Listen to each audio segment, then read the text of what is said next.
classroom is quiet, with only the whisper of pages and the slight clinking of pencils breaking the silence. Students are immersed in their studies, each in their own world of concentration. The lone figure in the background appears to be sharing his observations, as if he is accustomed to finding solitude in this atmosphere of after-hours tranquility. There's usually no one here when I come in after school. The boy with glasses is packing his things, his face expressing slight embarrassment, as if he was caught off guard. Just gonna do my homework real quick and head home, he thinks as he checks his backpack. While one student leans back in her chair, the other continues to immerse herself in her worries. The guy in the background seems nervous, his gaze furtively sliding around the room. Laughter and lively conversation fill the classroom where the girls share jokes, their joyful voices sounding brighter than silence. To which the guy looking at the girls said, "I don't understand girls like that at all."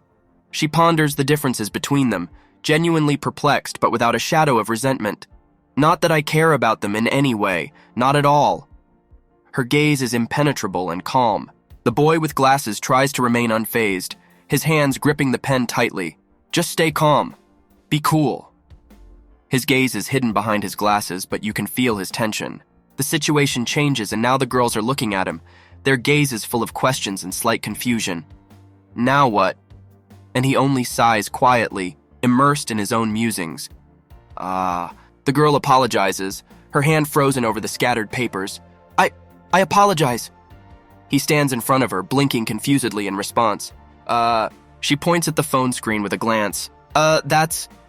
On the screen is an image of characters very familiar to her. I drew it. I'll protect you. Heroically exclaims the character on the screen, full of determination and strength. Next to him in the real world, the boy with glasses continues to write nonchalantly, Manga, I was home yesterday. Friends gathered around, their delight knows no bounds. Quahaha, too cool for me. I'll protect you, laughter echoed. Wow, hey, did you draw that yourself? They tease, and he can't hide his smile. You know, that's so dumb. But his eyes glow with pride. The boy stands alone, his face filled with emotion. Relax, he tells himself, yet drops of sweat give away his excitement. His friends surround him, their faces expressing joking support. Oh, okay, that's enough, it's too much. They laugh, but their looks are warm and friendly. I'll pass too, one of the girls says, engaging in a play on words. No, I have to go to my part-time job, replies the other, checking her plans. You're not going home now? Finally, one of the girls turns to the boy. His gaze is downcast, but he nods. See you soon. The girl looks at the sheet, her eyes full of curiosity and bewilderment. Really? You've got a nerve. Her gaze is earnest, seeking affirmation. She remains in the classroom alone, her gaze pensive, resting her chin on her crossed arms. The room is empty, but her musings fill the space. A cheerful voice breaks the silence. Are you a sophomore? Her smile is light and lively, like she's excited to make a new acquaintance. He replies embarrassed. Aha, bullseye, well, yes. His voice is hesitant, but his face expresses warm recognition. Her eyes light up with mirth, and she confidently declares, So you're my senpai. Her smile is wide and genuine. He is stunned, his eyes widened with surprise, a bewildered smile frozen on his face. He hadn't expected this turn at all. She holds up a sheet of text, eyes burning with mischief. Battle-hardened. He has been through many trials. Mighty knight, euphoria. Her enthusiasm is contagious. On his wanderings, he encounters a charming lady pursued by enemies from a feuding kingdom, joining forces with this woman named Elizabeth. Together, they overthrow the Demon King. She reads aloud, and his embarrassment reaches a climax. She excitedly continues to read, but alas, their trials are not yet over. Soldiers from another kingdom have ambushed them. Another ferocious battle lies ahead. Her eyes sparkle with excitement, as if she's become part of the story herself. Euphoria is in turmoil, thinking of his reasons to fight. She reads the words with as much passion as if it were her own story. He sits across from me, lost in his thoughts and confusion. Euphoria, is that your inner eye? She asks with a smile. So easier saying. He tries to gather his thoughts, his gaze warm but hesitant. She folds her arms dreamily, her eyes full of hope. You imagine yourself as a loser who meets a beautiful lady, and then they get to know each other little by little on the battlefields. Her voice sounds dreamy, completely immersed in her fantasy. She continues, smiling. I'm not trying to make fun of your story at all, she says, her eyes sparkling with a playful light. Oh, don't take this the wrong way, she adds softly, trying to reassure him. I'm telling you I don't... He tries to object, but his words are lost, giving way to her joyous laughter. But you know, both are just pathetic, she continues, not holding back a smile. He listens, not knowing how to respond to such directness. He stands in front of her, blushing and looking even more embarrassed. The entire classroom is empty. They are alone, and this only adds to the tension of the moment. What's wrong with her? He thinks, trying to understand her unpredictable reactions and energy. His reaction betrays his inner excitement at her unbridled cheerfulness. "I'm not picking on your manga at all," she says with a wide smile, teasing him. "But can you answer me?" Her eyes sparkling with anticipation of his reaction. "What do you think of this part here?" She points to the manga, inviting him to share his opinion with her question. Her interest seems endless. The drawing shows a woman of warlike posture, sword in hand, ready for battle. Her posture expresses determination and strength. "Only on the battlefield can I be myself," she says, as if declaring her credo. "I gave up my life as a woman a long time ago." Her words sound like a battle cry. The man touches the girl's head, their interaction seeming casual and easy. "Powder, what? You're beautiful," he jokes, and she responds with an embarrassed smile. "Euphoria because your altar is, after all," she says, covering her mouth with her hand, her eyes glistening with restrained laughter. "Podra. No, I'm not laughing," she adds, trying to remain serious. "But some things are still wrong. What, where? You don't notice it?" She asks the question with a sly smile, hinting at something hidden. "Then let's check out all the industrial ones," she exclaims, full of determination. "Okay," he replies, nodding in agreement, ready to work together. "Check what?" He stands waiting while she enthusiastically asks a question, determined to explore something. "So I'll do it the easy way," she says, making a gesture as if holding a sword. Her expression is full of confidence and boldness. She takes a powerful virtual swing with her sword, as if imagining herself a hero of the battle. Her movements are full of energy and power. The great sweep of her movement brings her closer to the boy, who watches with mixed feelings of surprise and concern. She states with vigor, "I gave up my life as a woman a long time ago. Only on the battlefield can I be myself." Her words are full of determination and strength. Her energetic announcement causes him to freeze in utter bewilderment, his eyes widened and surprise written all over his face. "Do I have to do that, Ia? You're beautiful." The words come out of him suddenly, while she continues to stand in a fighter's pose in the background. His gaze goes from one expression to another. He is clearly stunned and unsure how to react to her words and actions. A shot where a hand gently touches the head, creating an atmosphere of closeness and care, accompanied by quiet sounds. A girl and a boy stand in the corridor of the library, surrounded by sharp lines that emphasize the suddenness and dynamics of the situation. The boy turns around as if sensing excitement or embarrassment at what is happening around him.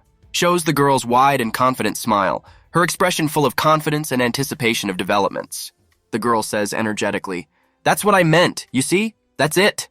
She points to the boy, who looks puzzled and a little shocked. "This is what was supposed to happen, don't you think so?" She continues enthusiastically, and his response remains confused. She, pointing to the manga page, exclaimed, "Only hot guys do jokes like that, you can't do that." Her expression is full of mischief and defiance. "He's got the same face of a virgin, someone like you," she says with a playful grin, making a comparison between the boy and the character on the page. Speaking with enthusiasm, its looks and actions don't match. Her face radiates confidence and delight at her own conclusions.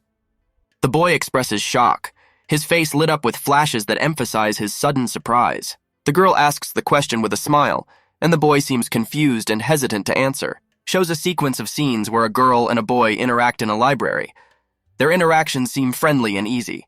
The girl, smiling cheerfully, asks, "Senpai, why did you begin to avert your eyes from me?" Her interest and directness make the boy feel confused. The girl says with a smile, "Please look people in the eyes when they talk to you, Wayut." She looks confident and instructive. The boy seems stunned. His eyes widened and his face contorted with shock at her words. A girl looking down at a boy who is crouched down and looking distressed. She says, "A little, do you have a temper?" The boy, looking at the girl, says, "No, really?" His facial expression looks soft and in agreement with her comment. The girl looks at the boy, her eyes sparkling with mischief and confidence. She says something enthusiastically, raising a finger in the air. The boy looks confused and nervous, his hand covering his face, sweat beading on his forehead, and he utters the word nasty. She seems intrigued and playfully moves closer, repeating, "Get it? And you what?" forcing the boy to answer her questions. The boy, with sweat streaming down his forehead, looks dazed and confused as the girl holds his chin and he says, "Huh? Don't." The girl stands in the doorway, apologizing lightly and smiling as if anticipating the reaction of her interlocutor. With a sly expression on her face, she whispers, "Goodbye, senpai," winking as she says goodbye. The boy stands in the library with a confused look, surrounded by visuals emphasizing his reaction to what is happening. Smirking, she holds the manga in her hands, mouthing, "Huh?" as if pleased with the boy's situation. The boy is under great stress, his eyes wide with terror, and he utters, "Ma baby me." The girl looks over her shoulder with a sly smile as she walks away and says, "Made me cry." With a triumphant and satisfied expression on her face, she pronounces, "Right in front of the little classmate." She is swept up in a multitude of emotions while her words and laughter echo in her head. In the hallway of the school, a boy enters hesitantly, standing in front of a door labeled KDPK. His posture and gaze are full of hesitation, as if he is entering an uncharted space. In the next moment, his embarrassment increases when a cheerful girl cheerfully calls out to him, using the playful address, "Seipei?" Her carefree expression and friendliness clash with his confusion. So they are together, and she excitedly asks him how he's feeling. Her openness and energy infects her surroundings, while he is still trying to hide his nervousness. She continues the conversation, this time inquiring about his studies, asking if he's going to a club or art class, pointing out his creative side. Her insightful questions and genuine interest nudge him for an answer, and in this interaction feels like the beginning of their story. The girl is concentrating on drawing in a notebook, decorating its pages with floral patterns. She is completely immersed in the process, her gaze reflecting her creative passion and the world she creates on paper. The guy in turn holds a similar notebook, which also shows floral designs. Sweat drips from his face and he says, "I washed it here." His embarrassment comes to the forefront as he tries to explain his act. The dialogue between them continues and he seems puzzled, adding, "That's it, but I was leaving it for you." His expression is full of regret, and he seeks the girl's understanding. She responds with a smile and a suggestion, "Ouch, we're going home." Her casualness and ease of communication brings a playful and friendly tone to their interactions. In a spacious studio with art supplies, the boy is absorbed in working on his canvas. The room is filled with silence, and only the light from the window accentuates his loneliness among his unfinished creations. But this silence is broken when he hears familiar footsteps. Sweat floods his face. Perhaps it is the excitement of an unexpected visit or anxiety about how his creation will be received. The workshop door opens and a girl with a sparkling smile appears in the doorway. Her eyes sparkle with mischief, and she peers into the room almost enigmatically. She starts a conversation, asks questions, penetrating the space of his work. Her voice is filled with curiosity and playfulness, as if she's ready to dive into the world of his art. In a secluded workshop, a girl approaches a guy, cleverly using his nickname Senpai, and asking if he's here alone. Her voice is filled with a playful undertone, creating an atmosphere of intrigue and anticipation. She continues in the same vein, alluding to their shared solitude. Her words, "Or maybe, the two of us alone?" hang in the air, leaving room for speculation and imagination. The girl then nudges him playfully, suggesting he finish for the day if he has nothing left to do. Her suggestion of, "That then go home already," sounds fun and casual. And in this easy dialogue, they move on together to the next moment of their day, leaving behind the empty workshop and the work that perhaps tomorrow will come alive again under the warm light of morning. There is silence in the studio, diluted only by the barely audible rustle of brush against canvas. The boy turns around in surprise at the sound of the door opening, a question mark glowing in his eyes. Who could it be? The girl, taking her place with ease, offers to be a model. Her energy and cheerfulness fills the space, banishing any uncertainty. "As an apology for yesterday," she says with a genuine smile, offering herself as reparation for the prank she seems to have committed.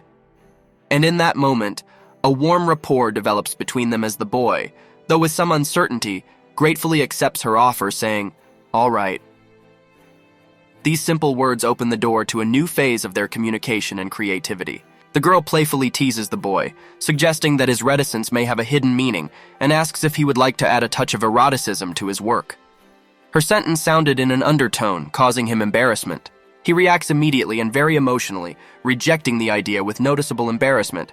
His response of "No, not at all," expresses embarrassment and awkwardness at this sudden turn in the conversation. She continues in the same vein, rebuking him for his embarrassment and suggesting that he only draw her undressed, increasing his confusion. Her boldness and candor only increases his confusion. His reaction shows that he is not used to such provocative suggestions, especially in such an informal context. His conviction and modesty clash with her reckless directness and openness. The boy, gripped by strong emotions and a gesture of desperation, blurts out that he is willing to draw the girl, but only in a decent way, emphasizing it with the word normal. His agitated state disappears as he begins to draw, focused and determined. The girl laughs in response, her cheerfulness and playfulness diffusing the tense situation. Her saying, "What was that even?" and laughing emphasizes that this whole episode is nothing more than a joke to her. She continues the conversation by offering to take breaks every 20 minutes, which could be part of a joke or an actual suggestion to make posing easier. The boy, now calm but still confused, agrees to her terms as he continues to work. His facial expression suggests that he has accepted the unusual conditions and is willing to continue despite his inner turmoil. The girl looks at the boy with genuine delight and amusement. Her eyes sparkle with a joke, and she watches his reaction with amusement. She continues her playful teasing, noticing that his demeanor is becoming more cautious and suspicious, as if he's expecting another joke. The guy is immersed in his thoughts and drawing, apparently puzzled by her words and what she might say next. He looks at her questioningly, expectantly. The time of their session is coming to an end, and he clarifies if it is time to take a break, trying to maintain a professional atmosphere despite the lightness of the atmosphere created by the girl. Schoolgirls laughing and chatting, guys joking with each other. A boy stands off to the side, his eyes staring off into the distance, and as if to himself he says, "I've never had a face-to-face conversation with a girl, not once." In a separate bright room, the artist focuses on his model. The girl sitting in front of him says defiantly, "If you can draw me normally..." Well, the confidence fades, replaced by a playful smile and anticipation of something exciting. She continues, "Though I will give you a reward, Tilda." Embarrassment and confusion take over the boy. He cannot hide his confusion. "What are you understand by reward?" he asks, trying to puzzle out the meaning of her words. Her voice sounds mysterious, as if she holds the world in a delicate balance of secrets. "It's a secret, Tilda." The boy, still shrouded in a blush of embarrassment, covers his face with his hands as if trying to hide from surprise, softly mutters, "I don't care if it's a reward or what. Me at all." He looks away, returning to the familiar certainty of lines and shadows on paper. "I'll just focus all my attention in front of me and draw," he convinces himself, reminding himself that he's always drawn, ever since he was a kid. The girl, not hiding her mirth, cheers him up. "Come on, do your best, but painting her like that. I want a family." Her words are full of playfulness and teasing anticipation. The boy looks away puzzled, his face watered with drops of sweat, and he utters excitedly, "Shouldn't be a problem." The girl looks up at him, folding her hands in supplication, her eyes full of expectation and hope for success. A drawing appears on the easel in front of him, a picture of a girl sitting on a chair, her gaze reflecting warmth and lightness. The scene ends with their mutual glances. She stands cross-legged and smiling, while he is still focused on his creation, giving himself over to the process of art completely. The girl winks, her gaze filled with play and mischief. "Oh-ho, got it, Nenko Tilda." The boy replies with uncertainty, his voice sounding unconvinced. "So that's the best you can, more or less?" "Well, yeah." She cheerfully raises a finger to her lips. "Time for the reward since I promised." The girl approaches, her eyes sparkling in surprise, and says, it's okay, now close your eyes, I'm telling you, it's okay before you just say." The boy stares in disbelief, bewilderment clearly readable on his face, anxiety flickering in his eyes. Suddenly his surprise is cut short when the girl touches his face, laughing, leaving a trace of paint and a playful glint in her eyes. Their faces close together, a weightless playfulness hovering between them as she touches his nose with her finger. The boy recoiled, his face expressing utter bewilderment and amusement. "Thought I was going to kiss you. Did you really think that? P/X/X/X/X/X/X/X/X/X/X/X/X/X/X. What the hell kind of face is that?" The boy is at a loss, his face contorted with surprise and bewilderment. He did not expect such a development. The girl, smiling mockingly, teases him. "You couldn't even draw properly, and there's nothing to fly for. Do you take me for a fool?" She points out the pattern where imperfections are particularly noticeable and highlights them with a smile. "Especially here." Her playful, amused question as she amuses herself by pulling up her skirt. "Yeah, the hem of that skirt then? Your face is all red, Tilda. Ah, so embarrassed you can't draw this, Tilda." Laughter and merriment fill the room. The girl, still playing with the boy, cheerfully declares, "Aha, fam, so funny, Tilda. The only thing cooler is that face you made while waiting for a kiss. I wasn't expecting anything." The boy, visibly relieved, tries to regain his dignity, saying, "I'm done drawing, go home already." "Are you happy?" The girl, smiling slyly, said thoughtfully, "What to do, Tilda?" They are both surrounded by friends who enjoy watching their banter. One of the friends, joking merrily at the situation, says, "Semyon, are you going to whine again? Aren't you rubbing your eyes a little too much, fam? Tilde, oh. So what? I'll admit, it's fun to watch you, fam." The boy, overwhelmed with emotion, exclaims in despair, "Just go already." The girl, undeterred in her antics, laughs and guffaws. What do you want? I told you to leave me alone. Aha." A wide smile doesn't come off her face. She continues in the same vein. "You're such a family man. Even though you're a boy, you're such a wimp, Tilda." The boy, feeling defeated, looks utterly devastated, his eyes filled with fatigue from the non-stop fun and jokes of his friends. The girl, smiling from the bottom of her heart, laughs heartily. Uh-huh. The boy, tears in his eyes, feels overwhelmed, but tries to save face, telling himself, "And I'm not crying, nothing like that." She, immersed in the game, tells him casually, "Not that I feel that way. Just, I teased you again. I'm sorry, fam." Again, the girl cheers him up, saying affectionately, "Oh, well, don't cry, Semyon." The boy, drowning in his emotions, admits to himself, "I've never cried in front of anyone until now, even on second thought." The girl looks at him with kindness and a slight sneer, "And now I live in front of a junior high school girl." Again, she continues, turning to the boy who is still trying to hold back tears, "And then I'll give you a real reward. I don't need any." "A reward? Try to draw me right, fam," while the sheet. Figure moving away down the corridor of the school. In his thoughts, he repeats, "There's something that's been on my mind lately." A girl in a school uniform, waving happily and smiling, her eyes shining with a cheerful light. She seems full of energy and life, ready to welcome a new day. Next to her, the text exclaims with joy, "Girl," but already next to a humble guy who seems surprised by her sudden appearance. His reaction is emphasized by the words, expressing his confusion and surprise at her attention. Shows this same guy with embarrassment and confusion written all over his face. He looks puzzled, perhaps even slightly worried, and beside him the words, "Please don't bully Nagatoro-san," express his plea for mercy. The girl reappears with a carefree smile, extending her hand in an inviting gesture and saying, "With me, please meet me." She is full of confidence and goodwill, suggesting to the guy that she seems to be starting a new chapter in their relationship. The boy with glasses is depicted with his mouth open and drops of sweat on his forehead, which may indicate his embarrassment or nervousness.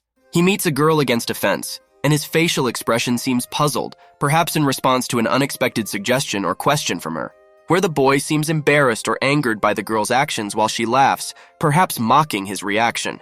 The girl seems to be teasing the boy, pushing him, and his expression shows complete shock and disbelief at her actions. The girl and the young man are in a state of hilarious confusion. He covers his face with his hand and she laughs, and their cheers of joy hang in the air, with dynamics and laughter. The girl seems to be having fun shouting, "Bye, bye," while a guy surrounded by similarly cheerful calls looks a little dumbfounded and asks to stop. A quieter moment between these two characters. He, with a slight smile, says something like admonishment or advice to her, and she looks surprised and pleased at his words. We see them in a more serious and thoughtful conversation against a cityscape. He asks a thought-provoking question while she, with visible puzzlement, listens to his words. The dialogue between the two characters is permeated with misunderstanding and surprise, where the girl treats with a smile the ridiculous statement of the young man, who seems to be trying to hide his embarrassment behind a mask of indifference. A character in a moment of insight or shock, when he realizes something important or unexpected that is completely contrary to his expectations. The moment when the girl suddenly embraces the young man, his expression full of surprise and bewilderment while she joyfully shouts out his nickname, marking the moment of sincere friendship or amusing banter between them. A young man lying on the ground in a state of surprise or disappointment after some unfortunate event, while a girl stops to express her participation or bewilderment at what has happened. The young man in glasses, surrounded by figurative clouds of cold, guiltily crumpled his fingers as if trying to warm them, and looks at the girl, mouthing an apology. His face expresses embarrassment, and the girl, in response to his excitement, only smiles and calmly says, "Cold." "Ah, no problem, it's fine." These words, spoken by him, sound comforting and soothing, though his anxious gaze and sweaty palms betray his inner tension. Meanwhile, the girl stares straight ahead, her face shrouded in the shadow of her own hair, and her gaze filled with seriousness and thoughtfulness. She seems reflective of the situation unfolding before her, and her deep profile emphasizes her inner focus and calmness.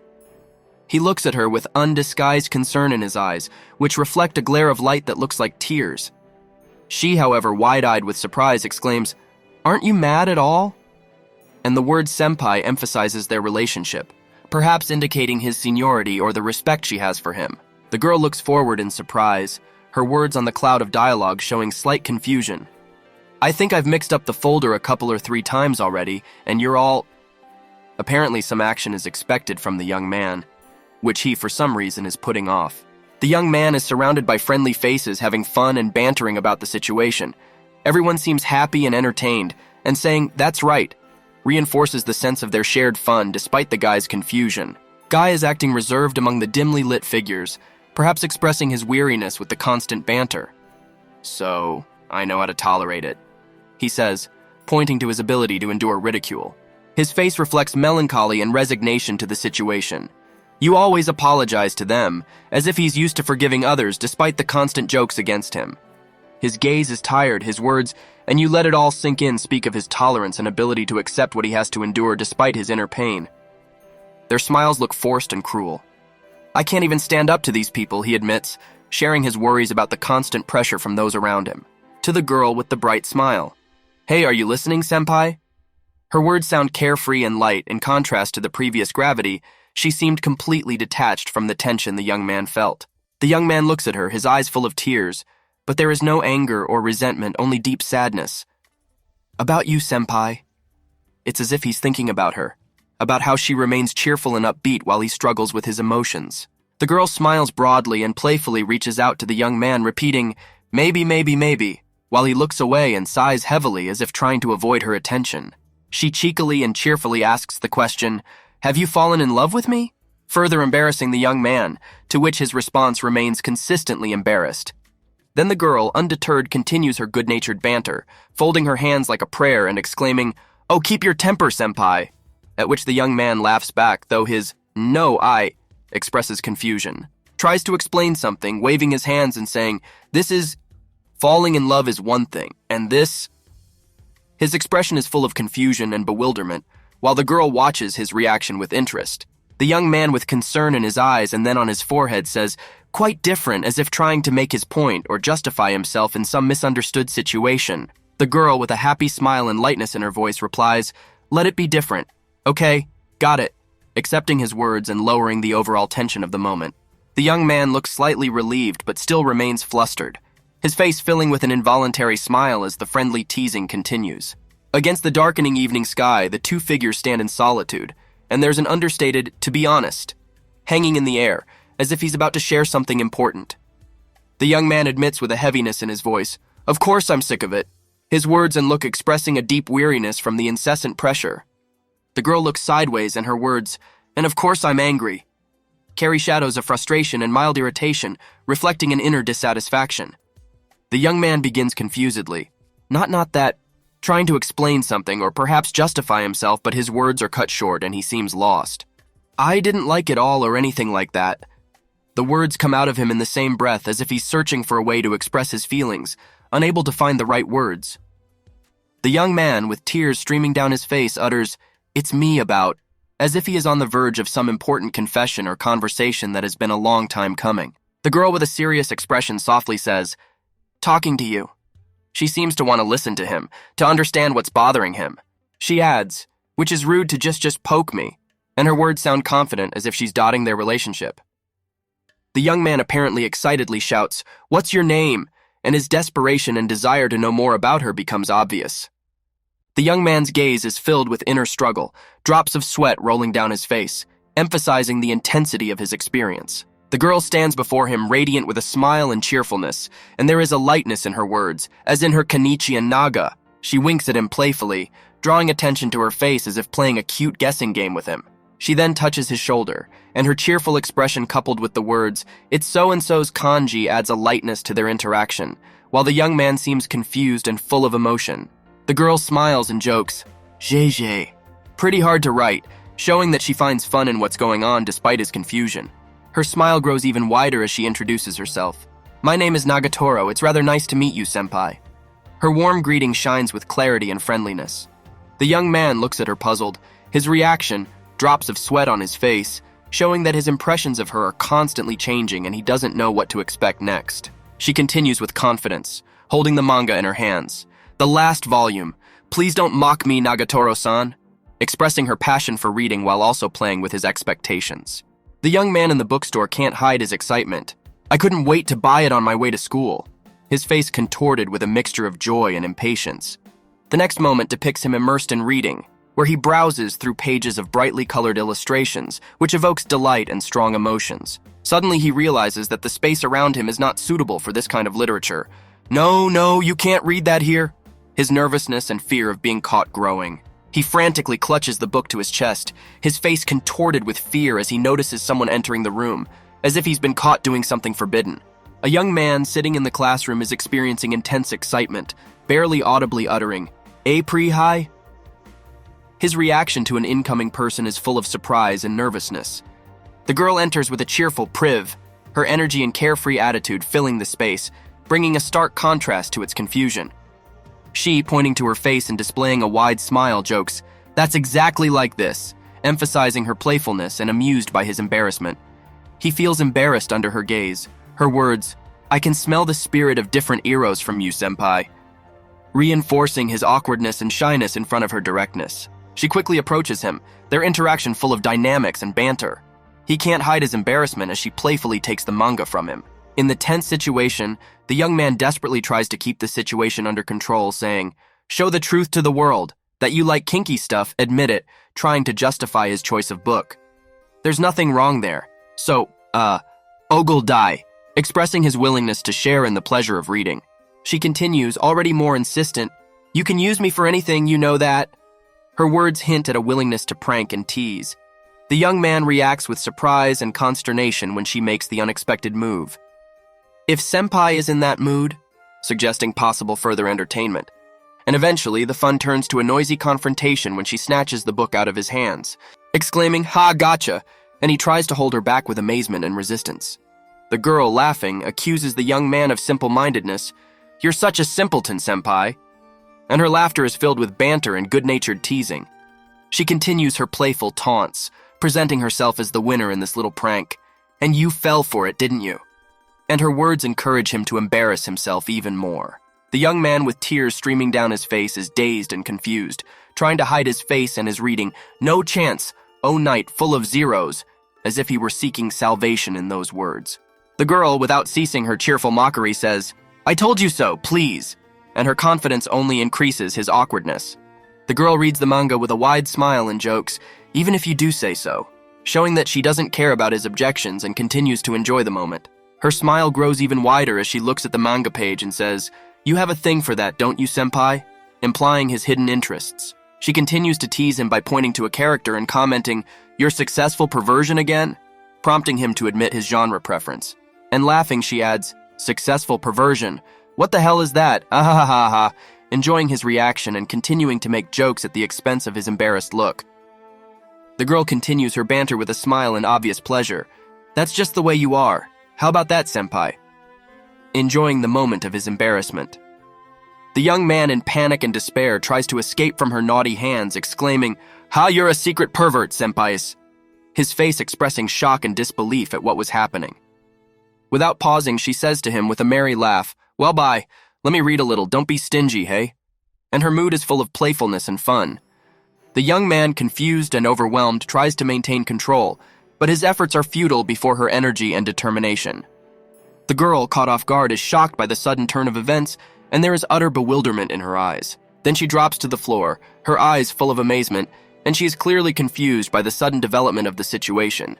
Hiding her face with her hand, she tries to hide her emotions, but her embarrassed smile betrays her inner excitement. She pokes fun at the situation, stating, "It seems a non-senpai wish just came true," teasing the young man and enjoying his reaction. The young man, with remorse in his voice, turns to the girl, his words, "Well, forgive me," carry a sincere desire to atone for his guilt. His gaze reflects concern and hope for understanding, while sweat drips down his face, expressing the nervous tension of the moment. He continues, trying to diminish the importance of what has happened, with a shy and unsure expression on his face. It's not such a big deal," as if he's trying to smooth over his reaction by showing a hand gesture to soften the situation. Nevertheless, they both stand side by side, their shadows mingling with the dim light of the street lamps, creating a picture of their return together, full of uncertainty and quiet anticipation. The girl looks at him with a smile full of confidence and slight mockery, as if she knows more than she's showing, and her boldness contrasts with his uncertainty. On a narrow street, shrouded in the shadows of the evening buildings, the young man stopped, turning to the girl following him. Touched? What? His voice shook with surprise. Was that the first time you were touched by a girl? She asked with a smile, as if sensing his embarrassment. Hey, senpai, your face is like a tomato. The girl's laughter echoed off the walls as she noticed his blush. Maybe she was joking, but his reaction was genuine. An expression appeared on his face, as if he was trapped in an unwanted feeling. She continued to tease him, not giving the young man a second's respite. Are you hardened?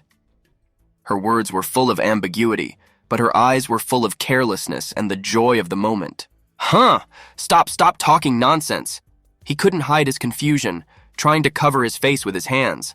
The laughter, embarrassment, and warm intimacy of that evening created a special bond between them, imperceptibly intertwining their destinies. To proselytize it one more time, her voice sounded defiant, and she arched her eyebrows in a mischievous smile. The laughter made the young man lose the rest of his composure, and he groaned, covering his face with his hands. Their play continued like a dance, where each movement brought a new note to the melody of their interaction. Yaks! She exclaimed when he finally decided to respond to her teasing. But every game has its limits, and it seemed they had reached a point where jokes mixed with awkwardness. Oh. His embarrassment was so obvious she couldn't help but laugh. She laughed, and his face took on an expression of embarrassed confusion. Her laughter was infectious, and despite his resistance, a smile played at the corner of his lips. See you later, senpai, exclaims the girl, waving goodbye. Her smile is bright and carefree, as if she is capable of nothing but carefree. The scene changes. Now we see the young man already in the privacy of his room, lying on his bed with a manga in his hands. He is immersed in a world of stories that takes his mind off the day's adventures for a moment. He flips through pages of familiar scenes. Noisy and full of drama, they reflect his own experiences. But unlike the manga characters, real emotions are not so easy to hide. Nah, he whispers to himself as he covers his face with his pillow, running away from the memories of what just happened. In art class, the silence is broken only by the squeak of chalk on the blackboard and the rustle of brush on canvas. Please don't mock Nagatoro-san, the young man whispers to himself as he concentrates on his next creation. He is still engrossed in his work, his gaze completely absorbed in the image on the canvas. Such calm and concentration is rare for a young man whose days are usually filled with the noise and laughter of his energetic girlfriend. But the silence doesn't last long. I see you're drawing the same boring sculpture again, the girl teases him, entering the room with a slight smile on her face. She wastes no opportunity to tease him. Her gaze is mischievous and full of fun, and you can read the endless amusement in her eyes. She finds joy in every moment, even if it means teasing her senpai a little. You've got a still life on your face, did you forget it here? The girl quips, smiling mischievously and pointing to his canvas. Her words play with double meaning, and she's clearly enjoying this moment. Nagatoro. He tries to object, but embarrassment takes over, and he only blushes silently under her gaze. Shall I wash with your model again? She asks without slowing down, her eyes sparkling with a mischievous light. Hey, senpai, she continues in the same vein, coming closer and closer as he tries to keep his cool.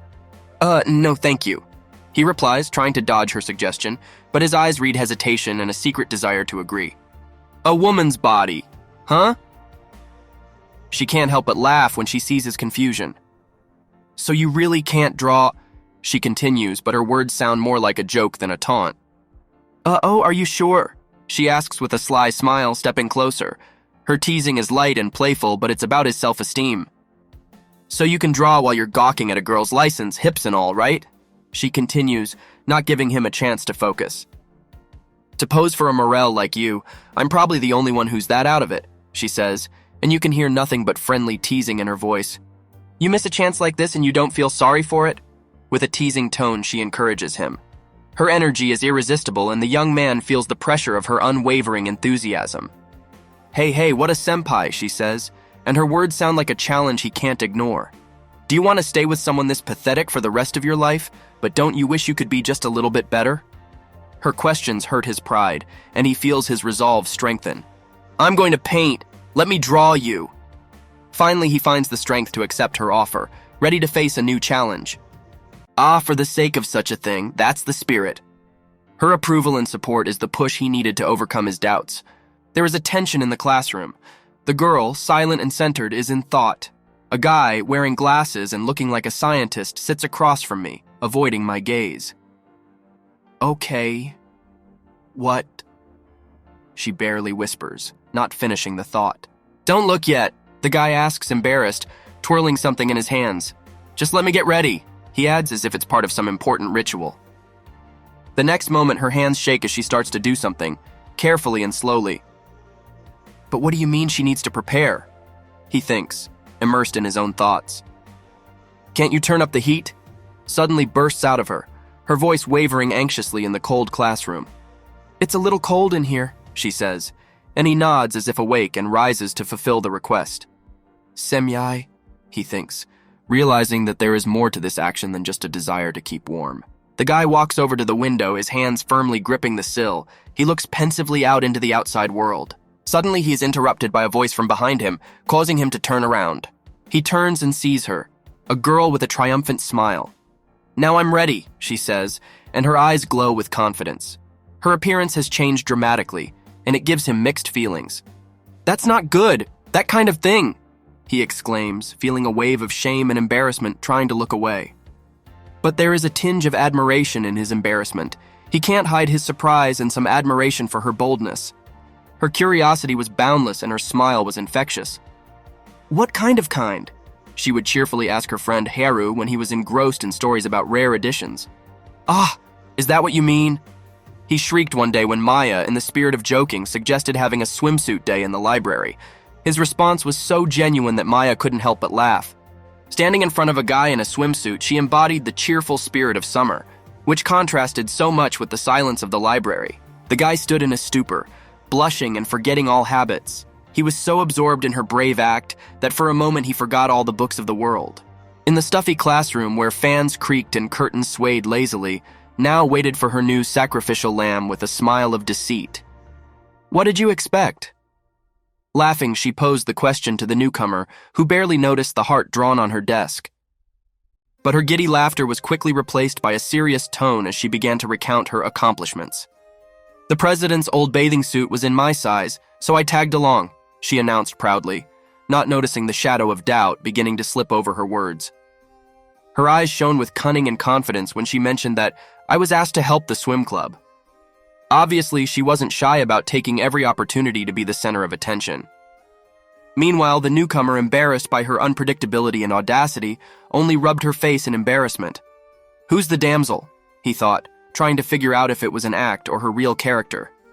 The story was just beginning, and their interactions promised to be quite interesting. Now, radiant with confidence and a playful glint in her eyes, once again tried to stump her interlocutor. What? Is this level too much for you already? She teased, smiling and giving him no room to retreat. Senpai, dumbfounded and a little confused by her unpredictable behavior, tried to find the right words. What? Virgin senpai? She continued, never missing an opportunity to joke while he tried to hide his embarrassment. When Nao got too close, he, blushing, tried to keep his composure. Swimsuits are everywhere now, it's totally normal. She persuaded him, but his answer was uncertain. No, not at all. His response only heightened her amusement. Also, you're too close. He tried to assert his boundaries, but Nao was clearly not going to back down, making their interaction even more confusing and amusing. Nao, playfully hiding her smile with her hand, continued her jokes. I bet you've probably seen the swimsuits and are already used to them, Tilda. Her fun seemed boundless, and she wasn't going to stop at all. She spread her arms in a wide gesture as if embracing the world and exclaimed, "Ah ha ha ha ha, in your anime and stuff." Her laughter echoed down the hallway, and the newcomer couldn't help but smile at her infectious mirth. "Ha ha ha, good at least," he replied, trying to adjust to her playful tone, though internally he was still confused by her actions and incessant chatter. Now, on the other hand, leaned forward and squinted enigmatically and said, "So, make sure to carefully," making him stop for a moment and wonder what exactly she was up to this time. Senpai, lowering his head and covering his face with his hands from shame and embarrassment, barely uttered a word. Looked at everything carefully, okay? His reaction was expected for Nao, who was savoring every moment of their interaction. With an enthusiasm full of giddiness and playfulness, Nao exclaimed, Well, now it's time to paint. She was ready for another prank, and her smile only got wider. Senpai stood at the easel, feeling her gaze full of anticipation and genuine interest, his excitement becoming more and more evident. I can't. I just can't. That's impossible. It came out of his mouth as he tried to focus on the task at hand, but his inner turmoil was causing him to lose his composure. So continued their unusual game, full of jokes and unpredictable twists and turns. Now, playfully leaning over to Senpai and smiling broadly, exclaimed cheerfully, "It's hot, you Senpai tilde." Her energy and liveliness made him speechless, and he could only mumble back, trying to deal with the awkwardness of the situation. After the amusing incident, Nao reappeared in class, this time in a more familiar school appearance. Her carefree smile remained unchanged, as if she was preparing a new plan or joke. Senpai, on the other hand, remained confused, pondering what had happened and still trying to recover from the previous events. His confusion was so obvious that even a drop of sweat ran down his face. When he finally got his thoughts together and started drawing something, Nao was suddenly alarmed. "Uva, what are you getting into?" Her sudden seriousness and interest in his actions added a new intrigue to their relationship. Senpai, a little confused but with a note of humor, answered her questions while holding a packet of snacks. "And you're offering this to a girl?" No, I've got another pack. Do you want to?" Now, talking animatedly to him, took him up on his offer. "Is that the one about the vampires? Senpai, did you see that movie last night?" She awaited his opinion with interest, clearly finding common ground. Senpai described his impressions. He was floridly good too, don't you think? His opinion was important to Nao, who valued his views. Nao agreed, continuing her conversation about the movie. "I love that vampire theme tilde the tragedy of eternal life and matters of the heart." She was encouraged by their conversation, seeing it as an opportunity to gain a deeper understanding of his character. All around, such a useless garlic with you, and at the end, Nao tried to get his opinion on the characters and plot. "There was also a character quite like you, Senpai," she said, showing him the picture on her phone and smiling wholeheartedly. Nao continued the conversation, making amusing remarks about the movie. He was captured by a vampire and the end was sad. She saw the depth of the story and how it was reflected in the lives of the characters. Senpai, for his part, laughed at her comments. "And it can't be helped. They sucked all his blood out so he looks like dried fruit." Irony and humor were their common language, making it easy to communicate on any topic. Now, without losing her enthusiasm, teased her Senpai. Why is that? But you don't have to worry if you get grabbed by a vampire." And of course, she couldn't pass up the opportunity for a joke. She said with a sly smile, winking at him. Their jokes and games continued to entertain both of them, making their day brighter and more interesting. Their conversation continued in a light and playful manner. Now dramatized scenes from the movie, giving the story more poignancy. Senpai, already used to her jokes, accepted her words with a smile. "Shut your mouth," he replied, playing her game. "Aren't you glad your budgie is safe and sound, Senpai?" She continued, bringing levity to their dialogue. "Well, I'm talking about ghouls and virginity," Senpai started, but his thought was interrupted by her amused look. It's not like I didn't know about it. He was trying to make a joke. Now, full of ideas and suggestions, wouldn't leave him alone. "Then why don't we, not to test things out?" she suggested, filled with enthusiasm and a thirst for new adventures. Senpai was caught off guard by Nao's suggestion, his eyes widening in surprise and droplets of sweat appearing on his face. He clearly hadn't expected such a turn. Nao, on the other hand, brushed off his reaction with a smile and ease. "Just kidding, come on," she said, reassuring him and enjoying his embarrassment at the same time. Giving into the atmosphere, she took a straw and began drinking her drink, remaining mysteriously calm and at ease. Senpai let out a sigh of relief and relaxed, seeing that it was all just another of Nao's jokes, and he was able to smile back at her good-natured teasing.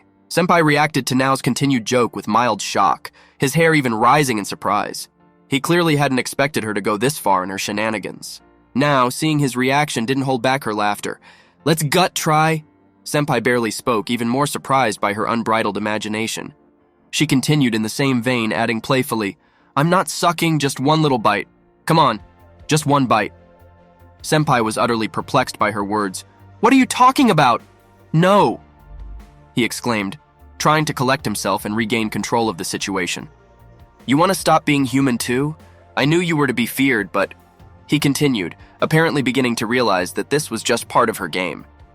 Now continued her banter, showing her teeth and asking cheerfully, "See my fangs? Pretty sharp, eh?" Her face radiated mischievousness and playfulness, as if she was completely immersed in her role. "So I want to check," she continued, and her eyes sparkled with anticipation of Senpai's reaction. "And test them on you," she finished her sentence, leaving a sentence full of boldness and defiance hanging in the air. Senpai, feeling himself backed into a corner, took a step back, raising his hands in a protective gesture, showing that he wasn't ready to be a part of it. He was determined not to let Nao go too far in his jokes. Nao continued to tease Senpai while pretending to be a vampire. "Now it's like I've become a vampire too. I'm telling you, end it." She moved closer to Senpai, who backed away until he was backed up against the wall, genuinely believing her prank. His reaction was so vivid that he even toppled to the floor in surprise. Nao didn't miss the chance to seize the moment, and as she continued to play her part, she walked over to Senpai, who was lying on the floor, looking at her with slight consternation. Her smile was wide and friendly as she held out her hand to help him up. She knew the banter was lingering and was ready to move on to the next phase of their friendly teasing. Nao didn't miss a chance to poke around, and with a wink she said, "You were destined to be my prey." Senpai, full of confusion and trying to brush off her words, desperately said, Am I misunderstanding? What are you talking about? And you'll be okay with that? And if someone walks in now, they'll get it all wrong." Nao, on the other hand, smiling, replied, "Well, that's a lot of things," while maintaining its playfulness and intrigue. Senpai, feeling himself dragged into an unexpected and awkward situation, expressed his shocked state, clearly not knowing how to react to her last words. The streets of the city were filled with the magic of spring, and in one of the quiet neighborhoods, in a small but cozy room, Asami was looking out the window with a dreamy smile. Her eyes lit up with anticipation of seeing her longtime childhood friend, Haruto, who was due to arrive soon. As soon as the door creaked open and footsteps and laughter could be heard, it was clear that Haruto hadn't changed. His sudden appearance in the room was accompanied by jokes and warm smiles. He always knew how to make Asami laugh. But the laughter was quickly replaced by playful fighting when Haruto started teasing Asami, talking about how she had changed. Asami, embarrassingly trying to stop him, ended up on top of him, their faces so close you could feel each other's breath. The moment of tension was interrupted by Asami's sudden, confused look as her gaze met Haruto's. Time seemed to stand still, and the unsolved mystery of their feelings hovered in the air. The awkwardness of the moment was quickly replaced by Asami's burst of laughter as she recoiled, accusing Haruto of giving off a funny odor. Her teasing was always harmless, but made Haruto blush up to his ears. Haruto, embarrassed but still playful, suggested taking a break and doing something casual. Brushing their teeth after the sweet tea they were drinking seemed like a good idea. Little things like that were a way for them to remember their childhood. The evening had moved into a quiet phase. Haruto sat down at his computer, immersed in working on his new project. There was silence in the room, broken only by the sounds of the keyboard and the quiet sound of the wind outside the window. The silence was pleasant. Haruto felt relaxed knowing that Asami was close by. In such moments, he could focus and be inspired for his art, for drawing manga, which was not just a hobby for him but a part of life. Haruto, who was concentrating on his manga, suddenly perked up. His attention was diverted by a message on his phone. Duty? Flashed through his mind, and he immediately remembered his planned meeting with his friends. The meeting turned out to be full of surprises. His friends ran into the room, and among them was Asami, who was glowing with happiness. Surprise? No doubt about it. Haruto hadn't expected to see her in such company. Sitting at the cafeteria table, Haruto couldn't hide his amazement. Why is she here? He thought, trying to figure out how come the girl of his dreams was now laughing and chatting with his friends. The interaction between old and new friends was something unfamiliar to him. His mind was on Asami. How could she communicate so easily with others? Haruto felt both happy for her and slightly jealous at the same time. Asami listened intently to the music Haruto offered, immersing herself in the world of his tastes and preferences. Meanwhile, Haruto was in a corner at the table watching her, trying to hide his excitement and uncertainty. He had seen her socializing with another guy and it gave him mixed feelings. He guessed the guy was an acquaintance he'd seen earlier at school, and it added to his confidence. They did know each other, but Haruto was still confused. What did this mean for him and Asami? Time passed and the conversation flowed around art, music, and mundane things. Haruto still felt left out of this cheerful flow of conversation. So you're in a band? He tried to sound casual, but his agitation was obvious. Then he ventured out and suggested that everyone listen to a track he liked. It was more than just music. It was a way to share a part of himself, his inner world, which he rarely did. You can listen if you want, he said, trying to hide his excitement. As the music played through the headphones, Asami's face lit up with surprise and admiration. She felt the very spark that united her and Haruto, their shared love of unusual and deep melodies. Other friends seemed intrigued by the music as well. Haruto, who was watching Asami's reaction, felt a little more confident in sharing a part of his world. "I come more from soul and hip-hop styles," he admitted when describing his musical preferences. Suddenly someone suggested we go get drinks, and the group split up for a moment. Haruto remained at the table, brooding and a little discouraged that he had opened up to Asami even more. Asami, left alone, continued to listen to the music. You could see on her face that she found something special about it, that her experience of the music was very different from the popular music that many people are used to. In this moment, the music was the quiet messenger that brought two hearts separated by uncertainty and misunderstanding closer together. After going up for drinks, the friends returned and the atmosphere was lively again. "So, did you like it?" the boy asked, looking at Asami curiously. She, with a broad smile, expressed her delighted surprise that the music was unusual, not as expected. Haruto watched this exchange of emotions with hesitation. Asami seemed to really like the music, and that was important to him. But her words, "I really don't understand," gave him mixed feelings. He wanted his taste to be understood and accepted. The dialogue slid into jokes and laughter, and even Haruto relaxed, allowing himself to forget his worries for a moment. Their friendly conversation turned into a play on words, and in that light humor, Haruto felt he could find common ground with Asami and her friends. Asami lowered her gaze to her hands and admitted that she hadn't actually heard a single note. This came as a surprise to Haruto, who thought she shared his enthusiasm for the music. His surprise was palpable. The situation took an unexpected turn when Asami laughed merrily, seeing his confusion. "It's not at all what I imagined," Haruto thought, feeling a little cheated, but at the same time amused by her sincerity and directness. Soon came the moment of farewell. "Oh, how? I need to step back," said one of the friends, and the group began to disperse. Haruto and Asami were left alone, which was unexpected but pleasant. Asami calmly told Haruto that the guy who left to get drinks really knew how to behave around people well. Her words confirmed that despite his doubts, Haruto too could find common ground with others, if only he allowed himself to be as open and natural as they were. In the midst of the evening, when jokes and laughter had already become the norm, Asami complimented Haruto on his ability to surprise. "You defended yourself surprisingly well, Natatoro-chan," she said with a slight chuckle, recognizing his efforts. Haruto, with a slight look of embarrassment on his face, looked at the guy who was chatting easily with Asami. "This guy," he thought, trying to unravel the secret of his ease and confidence. The guy continued the conversation, pretending not to notice Haruto's confusion, and shared his thoughts on how important it was to know how to behave in society. "I come from a boys' high school myself," he said, acknowledging that he had to learn how to interact with girls too. Haruto realized that charm and ease of communication was something that could be developed, and that everyone had a different way to go about it. "You don't have to worry so much," he seemed to be telling himself, finding comfort in that moment, and perhaps a hint that he too should try being more open and relaxed with others. After the joke, Asami looked at Haruto with a sly smile full of playfulness and friendliness.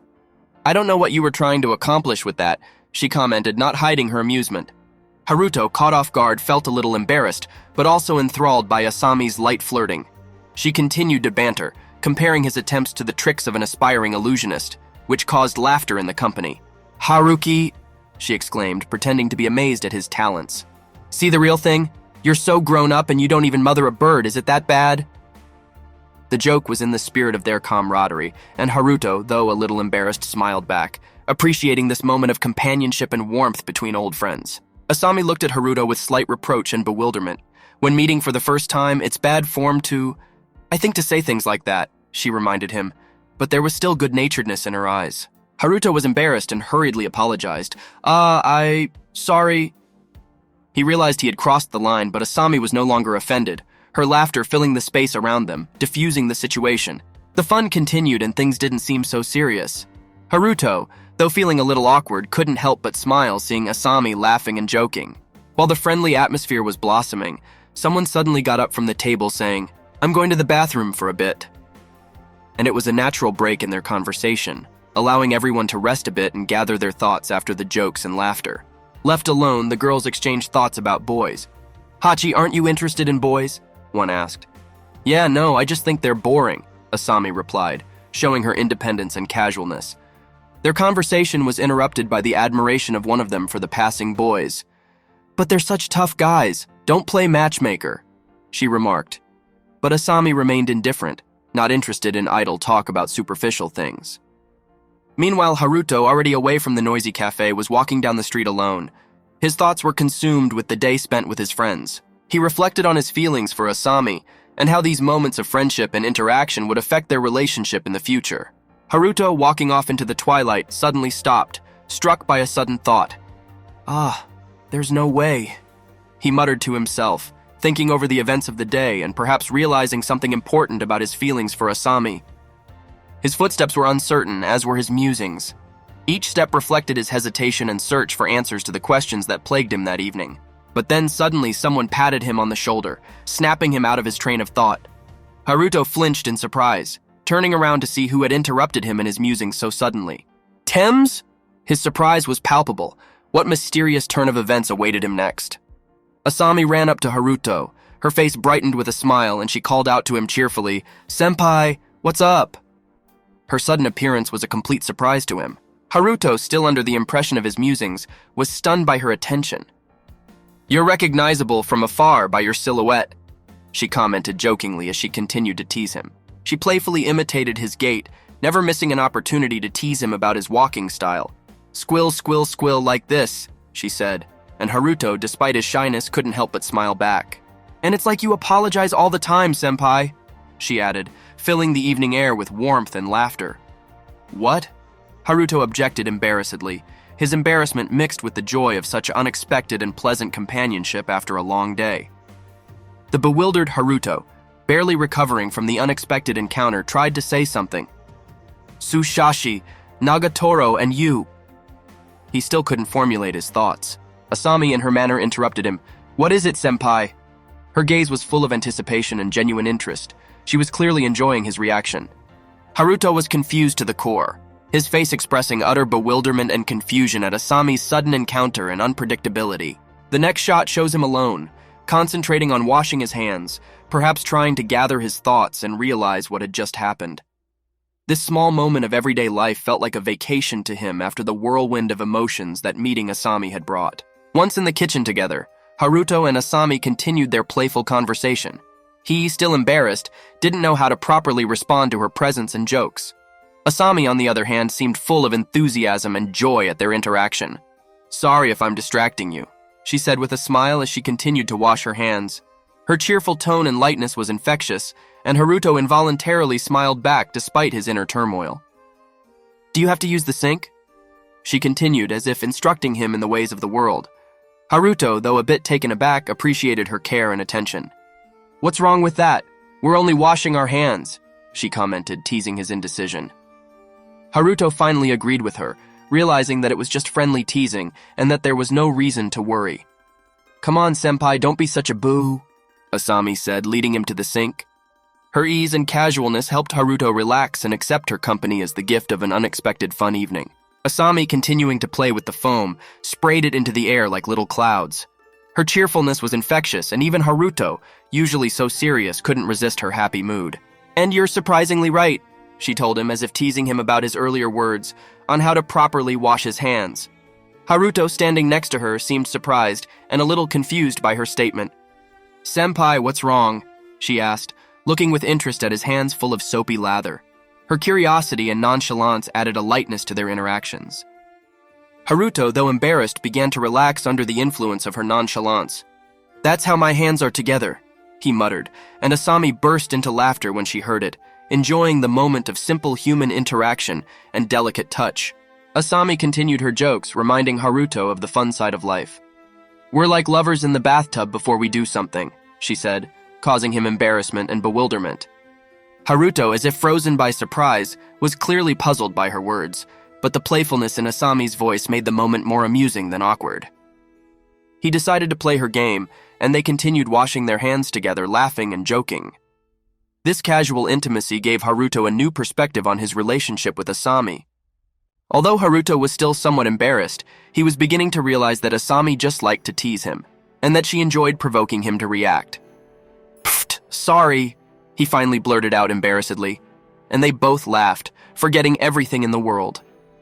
The soapy foam game continued, and Asami's joy shone through, making the mundane process of washing her hands a fun and relaxed moment. "What are you doing?"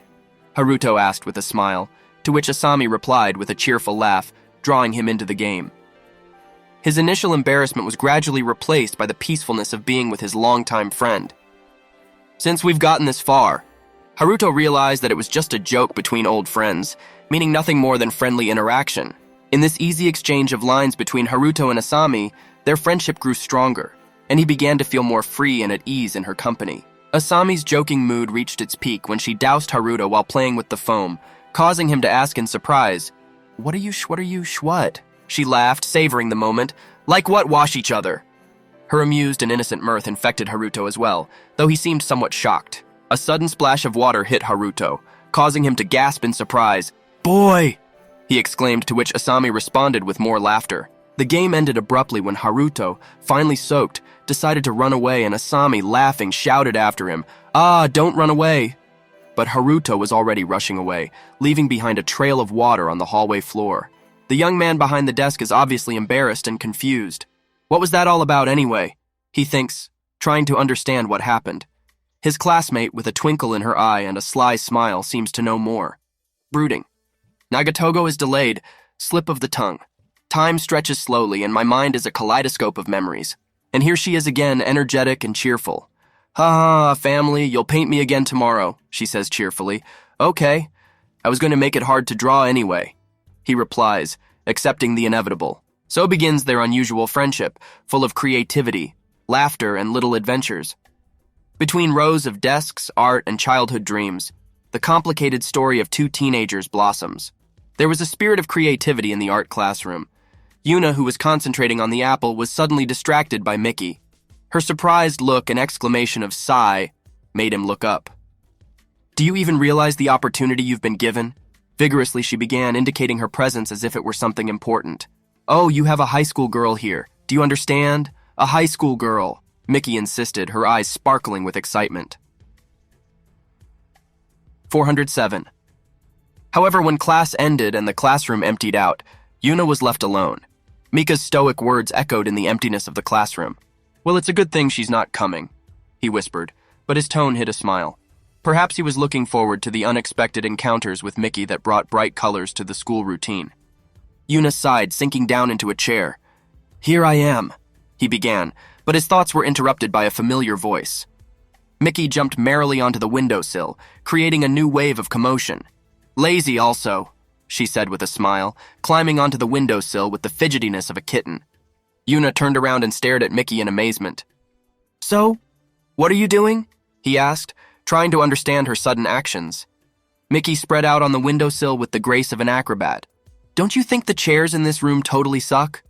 She spoke carefree, as if this was quite an everyday activity for her. Miki demonstrated, making Yuna surprised every time. And although sometimes he didn't even know what to make of it, these moments made his school life unforgettable. On the face of the young man read concentration, as if trying to ignore the unusual behavior of the girl, who with a smile and obvious irony joked about the situation, while pretending to be asleep. Her words were full of ambiguity and mischief. With every move she made, the room became more and more cheerful. She kept up her game, offering a variety of entertainment options that became more and more amusing and inventive. Her face lit up with delight as she suggested new ideas for spending time together. Her whole manner was full of challenge and suggestion of a fun adventure that might distract them, and smiled enigmatically as she looked at him. "What do you say to that?" She seemed determined to convince him of her idea, waiting for his reaction with a slight note of anticipation. The tension in the room was building, and the young man, feeling the growing unease, tried to focus on the text, but his efforts seemed futile. The girl, however, with a countenance of victory, exclaimed in answer to his confusion, offering him an easy way out, as if the game had already been won. She sat cross-legged coquettishly, as if inviting him to join her game, while he was still trying to keep his composure. He was looking at her through the panes of his spectacles, holding a pencil, and his gaze expressed a mixture of indecision and curiosity at the suggestion she had so insistently urged upon him. He was clearly embarrassed by her insistence and unexpected suggestions that made him nervous every time. She sat back, radiating confidence and amusement, enjoying his reaction, apparently getting exactly the effect she had hoped for. Losing control, he drops the pencil. His last bastion of self-control seemed abandoned. He stammered, trying to find the words while she kept teasing him, seeing his confusion and flaming cheeks. Her energy was genuine and she was completely immersed in her imaginings, oblivious to the world around her. He, on the other hand, standing at the blackboard, felt confused, his eyes full of bewilderment and confusion at what was going on around him. How can you remain so indifferent? As if she were summoning him, giving no rest to her questions and remarks. She continued her amusement, paying little attention to his confusion, immersed in her dreams and games. She lay back on the table, continuing her game as if offering him a new twist in their unusual dialogue. "Maybe this will change your perspective on our situation?" she seemed to be saying. Her face blossomed into a smile as she winked at him, promising a reward for his labors if he agreed to her terms. He looked away. Doubt and curiosity seemed to be struggling inside him. She was skillfully taking advantage of it, evoking more and more emotions. Lying down, she showed complete relaxation and satisfaction with their interaction, waiting for his next move in this game of two. He wondered if it was all a game or something more serious, his doubts only growing stronger. Sitting across from her, he watched her calmness, which contrasted with his inner storm. Her smile was soft and soothing, like she could feel his gaze and it amused her. His gaze was full of bewilderment. He didn't know how to react to her casualness and calmness in such an unusual setting. And so it seemed he accepted the challenge. Concentrating on watching her, he prepared to capture this moment on paper. His hand gripped the pencil tightly, the drawing beginning to come alive under his confident and precise movements. A smile appeared on the young artist's face. Perhaps this is how he found the inspiration he was looking for. The result of his work was before his eyes. Her figure came alive on the paper, as if he had been able to capture and convey her playful spirit and spontaneity. He saw with uncertainty that the work was completed, but he was seized with doubt. It's never been so hard to focus on a model, he thought as he looked at his creation. His embarrassment increased at the thought that this image could be seen by someone else. What would happen if our mentor saw this portrait? He imagined the possible consequences of his unusual inspiration. His embarrassment began to fade when she, watching him work, expressed approval. "It's time for a well-deserved reward," she said excitedly, for he had worked so hard. She cheerfully suggested a game where he had to close his eyes, perhaps preparing a surprise. "Come on, don't be shy." There was an infectious energy in her voice and an anticipation of continuing their fun. He watched her actions cautiously, wondering if she was going to surprise him again. His fears were not in vain, for it seemed she was preparing another unexpected move. There was something mysterious in her eyes, and it made his heart beat faster. He had already accepted that her pranks and unexpected decisions were becoming part of their interactions. Her delight and joy was uncontrollable, and she held out her arms in a sign of openness and readiness for new pranks. With a smile full of giddiness and playfulness, she beckoned him to join her game, implying another carefree adventure. The moment of interacting with him was a source of joy for her. She bounced merrily, encouraging him to reciprocate her playfulness. As he watched her actions, he realized that these little moments of fun and joy were what brightened their days, bringing lightness to the routine of school days. Standing at the window, he gazed wistfully into the distance, reflecting on the past day filled with unexpected moments and hilarious twists and turns. This day was special in its own way, he thought as he took a bite of a piece of chocolate that appeared to have been bought for himself, but fate had decreed otherwise. Her naughty question caught him off guard. He had a feeling today would leave vivid memories. She laughed, enjoying his confusion, and admitted that today was the only day of the year when she could tease him with impunity, a day of jokes and laughter. Bewildered, he realized that he was the victim of another one of her jokes, which made him mildly disappointed. Her surprise was genuine when she realized his reaction was not what she expected. She asked him curiously about the chocolate, guessing that he might have gotten it from someone special. With a smile, she confirmed his suspicions, skillfully shifting the conversation to his potential sympathies, showing her cunning and cunningness. He was on edge, his patience wavering as he found himself the center of her attention again. With obvious indignation, he repeated that the chocolate was bought for himself, defending his right to personal pleasures. Her gaze was full of anticipation and excitement. She was ready for another round of their little game. Once again, her laughter filled the space as she teased his bewilderment, enjoying the lightness and joy of the moment. His exclamation reflected a mixture of surprise and annoyance, while she, radiant with joy, continued her game. She confidently held the gift in her hands, anticipating his reaction, full of anticipation to surprise him even more. Concentrating on his homework, he was once again distracted by her message, which came at the most unexpected moment. The sound of an incoming call broke the silence, and he stared at the screen in disbelief, wondering what she'd come up with this time. Mickey picked up her smartphone and her face lit up with delight at yet another fun idea. "Huh?" she exclaimed, apparently taking selfies, and her laughter filled the room. The laughter continued and she joked around, picturing various reactions to her reflection in the camera. Ah, ah, sounds of laughter and amusement accompanied her every action. Meanwhile, Yuna was engrossed in his textbooks and notebooks when suddenly his world was shaken up by a bell ringing. I just accidentally jerked my hand and dropped my notebook, that's all. He tried to explain the situation, full of confusion and trying to maintain control. Nothing like that, he continued, while Mickey continued her merry barrage. Ah, ha, ha, ha, ha, ha, you're overreacting something, senpai, she teased him, grinning and continuing her game. Yuna tried to focus on his studies, but Mickey continued her antics. And what's wrong with my voice? He exclaimed indignantly. Mickey, on the other hand, with a smile and a playful glint in her eyes, continued to tease him. You're imagining my body right now, aren't you? Yuna, blushing, denied her words. I don't think about anything at all. All my concentration is on my homework, not at all. He took a deep breath, trying to calm himself down. I must not fall for her tricks, he reminded himself. Yuna looks at the phone screen in surprise. His eyes filled with bewilderment. A sudden realization overwhelms him. She did a video challenge? There's shock in his voice. He flinches, looking at the screen. I see, video call. Yuna is trying to figure out how to react. He gestures decisively away from the conversation. Yuna realizes that they need to put boundaries in their playful bickering. Yuna blushed with embarrassment. Anyway, it's fine one way or the other. To be honest, I only got a glimpse of the last moment. I mean, that's all I've had time to see, so don't worry. He tried to calm the situation. Mickey looked at him with genuine regret. And nothing's wrong, it was my own fault after all. You don't have to apologize, senpai, she replied, realizing her rashness.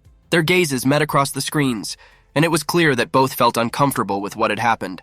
Mutual understanding without words bound them in that moment. Finally, Yuna stepped away from the phone, secluding himself in the shade of the trees. He sighed, trying to recover from the sudden flood of emotions.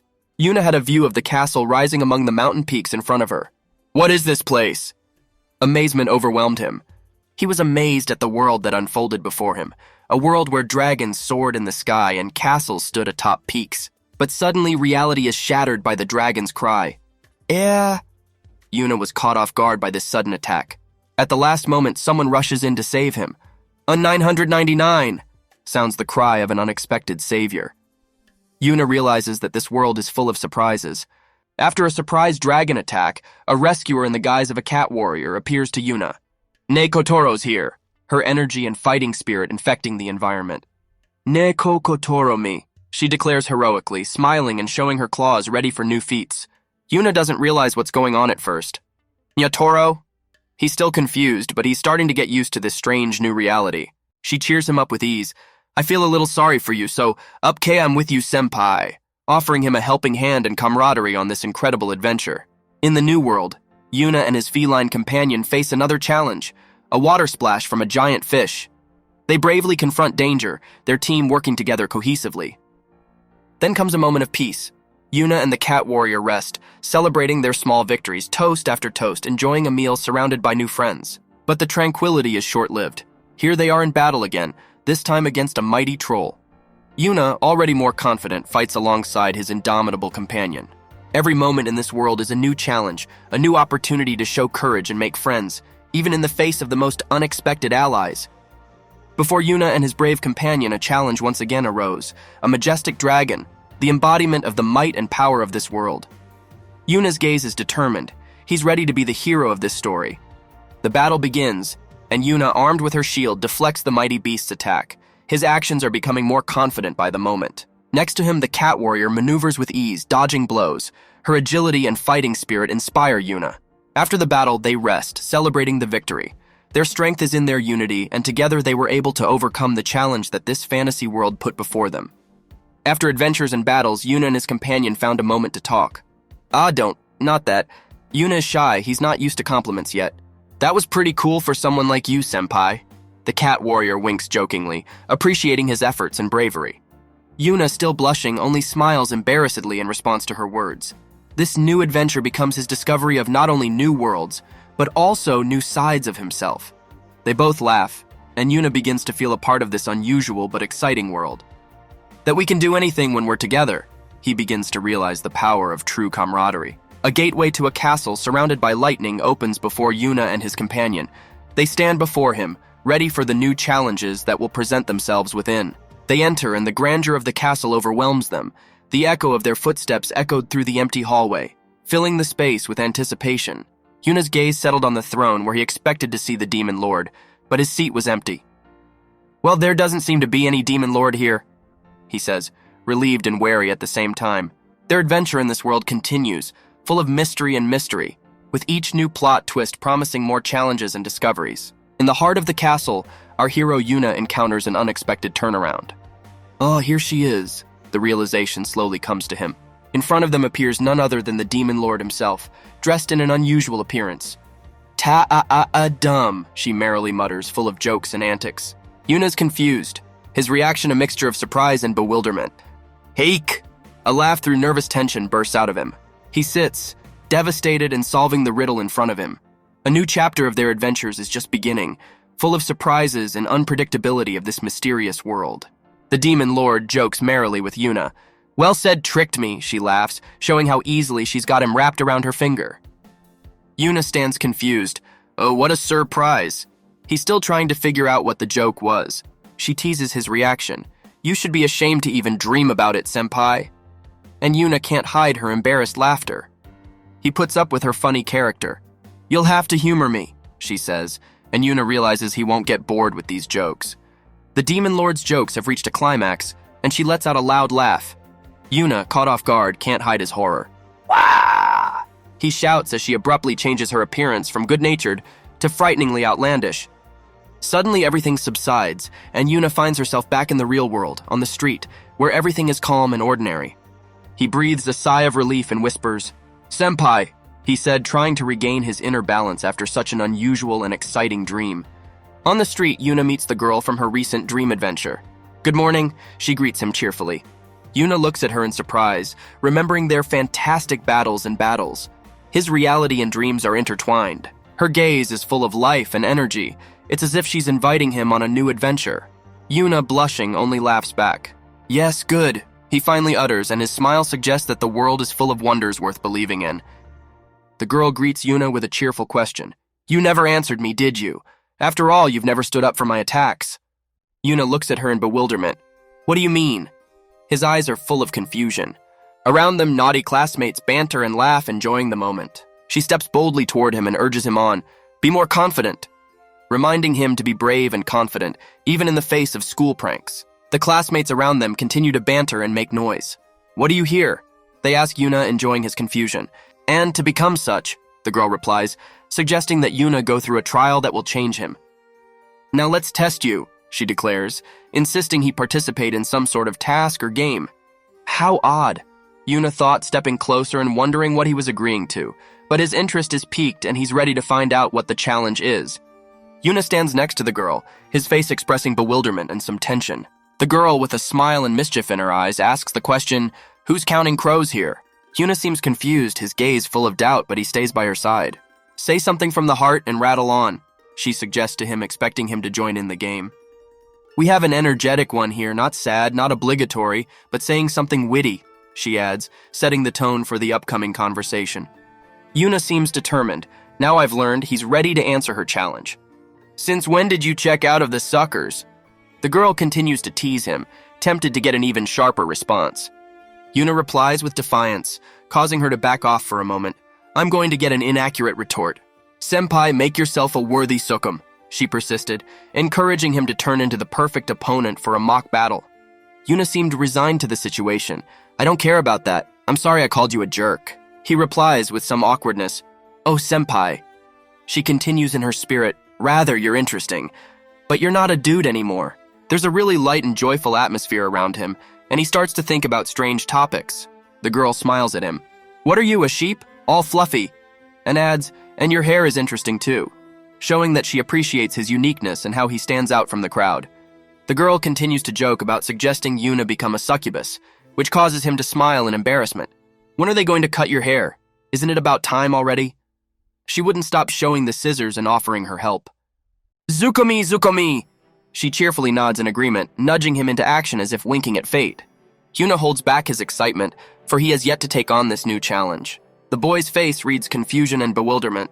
The words, "You shouldn't have to go far." They regret the decision. Perhaps he realized he'd crossed a line.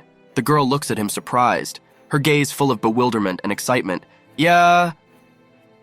It's like she wants to say something, but the words are lost, unable to find their way out. The girl, but with a serious expression. Pros. She begins a request or perhaps an apology, preparing to reveal her true feelings. Her face hardened in determination. Her gaze became hard and serious. Sweat streams symbolized the tension of the moment. She gathered her courage to say everything that was on her heart. The girl's grin, accompanied by playful sounds, hints at her joking mood. She pokes fun at the guy, adding a spark to their interaction. The next moment she draws him to her, jokingly offering him the role of hero. Her words, "It turns out you were born after all," are accompanied by his confused, "Oh well, don't frown." The guy, dumbfounded by her unrestrained mood, can't hide his excitement. "What now, senpai? Am I going to split again?" He's trying to deal with the situation. Her face contorted in surprise as she asks where his thoroughness is. This play of words and emotions shows their closeness and mutual trust. She pushes him for an answer, insisting, "Answer something already." His embarrassment and confusion grows. She teases him, saying, "Enough already," and he recoils, lost in this game. He tries to push her away in an effort to reclaim personal space and his own dignity, but the banter continues. Their gazes meet, full of surprise and misunderstanding, creating a moment of comic tension between them. Their playful duel continues as he, desperately trying to keep his composure, shouts, "Ch-ch extraordinary me," and she happily plays her part in the scene. He covers his face with his hands, muttering, "Endure, bat," apparently looking for a way out of this funny situation. She, on the other hand, doesn't let the moment pass and looks at him with defiance and playfulness, continuing their fun confrontation. And so softening, she says condescendingly, Ooh, you're already making progress, senpai. You can whenever you want," giving him a chance to feel more confident. She continues to tease, stating, "But when you do, Tsukomi, at least here," pointing to herself, making it clear that she expects more from him. A cheerful reply follows on his part, "And you're a pervert, Neyo Spetsnap?" He responds to her with joke after joke. The scene changes and we see the guy on the soccer field. He is determined and focused, playing soccer with his teammates. They stand together looking at the soccer field, and she, with admiration in her eyes, says, "They say he's the kind of super serious guy who's the same age as you can easily turn pro. You can't even tell he's the same age as you, senpai." And he, with a smile, replies, "You can't even tell he's the same age as you, senpai." The warmth and approval of his comrades envelops him. They are proud of his play. "When people around you praise you so much, although it must be great," he thinks, feeling supported. She watches him and asks slyly, "Well, just a little bit. Senpai, do you want to be praised?" Her words are full of hidden meaning. Her playful gaze and intricate pose emphasize the lightness of the moment. Her interest is obvious. She's waiting for his reaction. He stands beside her, somewhat confused and thoughtful. She'll laugh at me or something. His thoughts on her possible jokes. She brings up an interesting point. "Senpai, have you ever complimented other people at all?" Her gaze is full of curiosity and waiting for his answer. A slightly confused, follows on his part, not really, an admission that he doesn't often compliment others. She gives him some friendly advice. If you really want to be praised, you must first praise others. And concludes with conviction, people who don't compliment others will never get them themselves. Her words reflect an understanding of how important it is to give positive emotions in order to receive them in return. She offers him the exercise by sitting on the table and gesturing for him to begin. "So Otaki Wazya from this..." Her smile is wide and enthusiastic. "As practice, be kind enough to compliment me on my clothes." He seems a little hesitant, unsure of what to ask. "Why would I do that?" She cheers him up, smiling cheerfully. "Come on, hurry up. You can say whatever you want, it doesn't matter. It's just practice, senpai." He seems confused and a little embarrassed. "You say to compliment me, but Walya, what am I..." Her face radiates patience and anticipation. "It really is quite nice, but..." He continues his thought in confusion. "I just won't be able to say it when she's sitting right in front of me looking cocky." But in the end, he finds the words, "You have silky hair and it's X good." Despite his nervousness, he makes an attempt. The girl's ringing laughter fills the space. She's genuinely amused by the situation. Her ah-ha-ha-ha-ha-ha-ha sounds like a melody reflecting her fun and carefree attitude. Her joy is indomitable, she teases him. "That's good, eh-hee-hee-hee-hee-hee-hee-hee." Her cheerfulness is contagious and lifts the spirits of everyone around her. With a playful glint in her eyes, she asks, "I'm sorry, please give me another compliment." She knows exactly how to push him into action, making it all an easy and fun game. and, shifting into a joke, she pretends to be seriously offended. Aha! I rejoice, it's great that you're moving so easily. Professor. Her words are full of sarcasm and warm irony, and she continues to teach him the art of complimenting and communicating with lightness and humor. The girl, full of enthusiasm, encourages him, come on, more, and adds, thank you, senpai, showing her appreciation for his efforts. The guy, gathering his wits, begins, that time I saw your foot kick. He recalls a moment that impressed him. I thought it was cool. He finally expresses his admiration, though he feels uncomfortable complimenting her directly. Her eyes read surprise and perhaps a little confusion at the unexpected sincerity of his words. Her reaction changes to one of restraint and she says, slightly embarrassed, thank you, but soon reverts back to his playful nature, it's time for me to praise you too, senpai. Don't be too hard on me. Her gaze becomes thoughtful. She seems determined and ready to repay him in the same coin. Then she laughed, ah ha ha ha ha ha ha ha ha ha, it's just a joke, showing that all this time she had been acting in a jocular tone and his fears were in vain. If you have nothing to compliment me for, then don't compliment me. She teases him, revealing that their interaction was just friendly banter. The guy, surprised and a little confused, turns to her with a questioning, huh?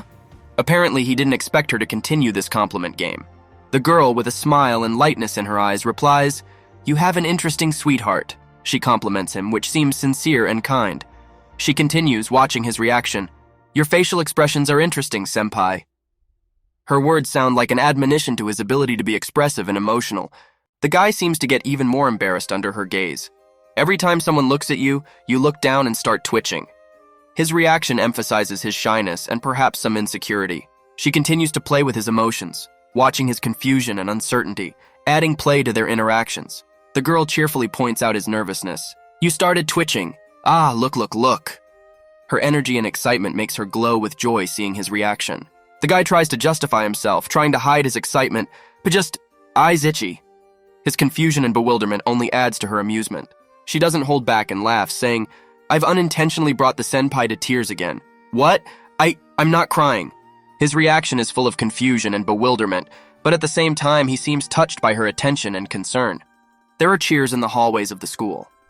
The girl, with a slight chuckle, shakes her fist proudly, celebrating another of her little victorious achievements, while the guy, blushing, tries to hide his smile.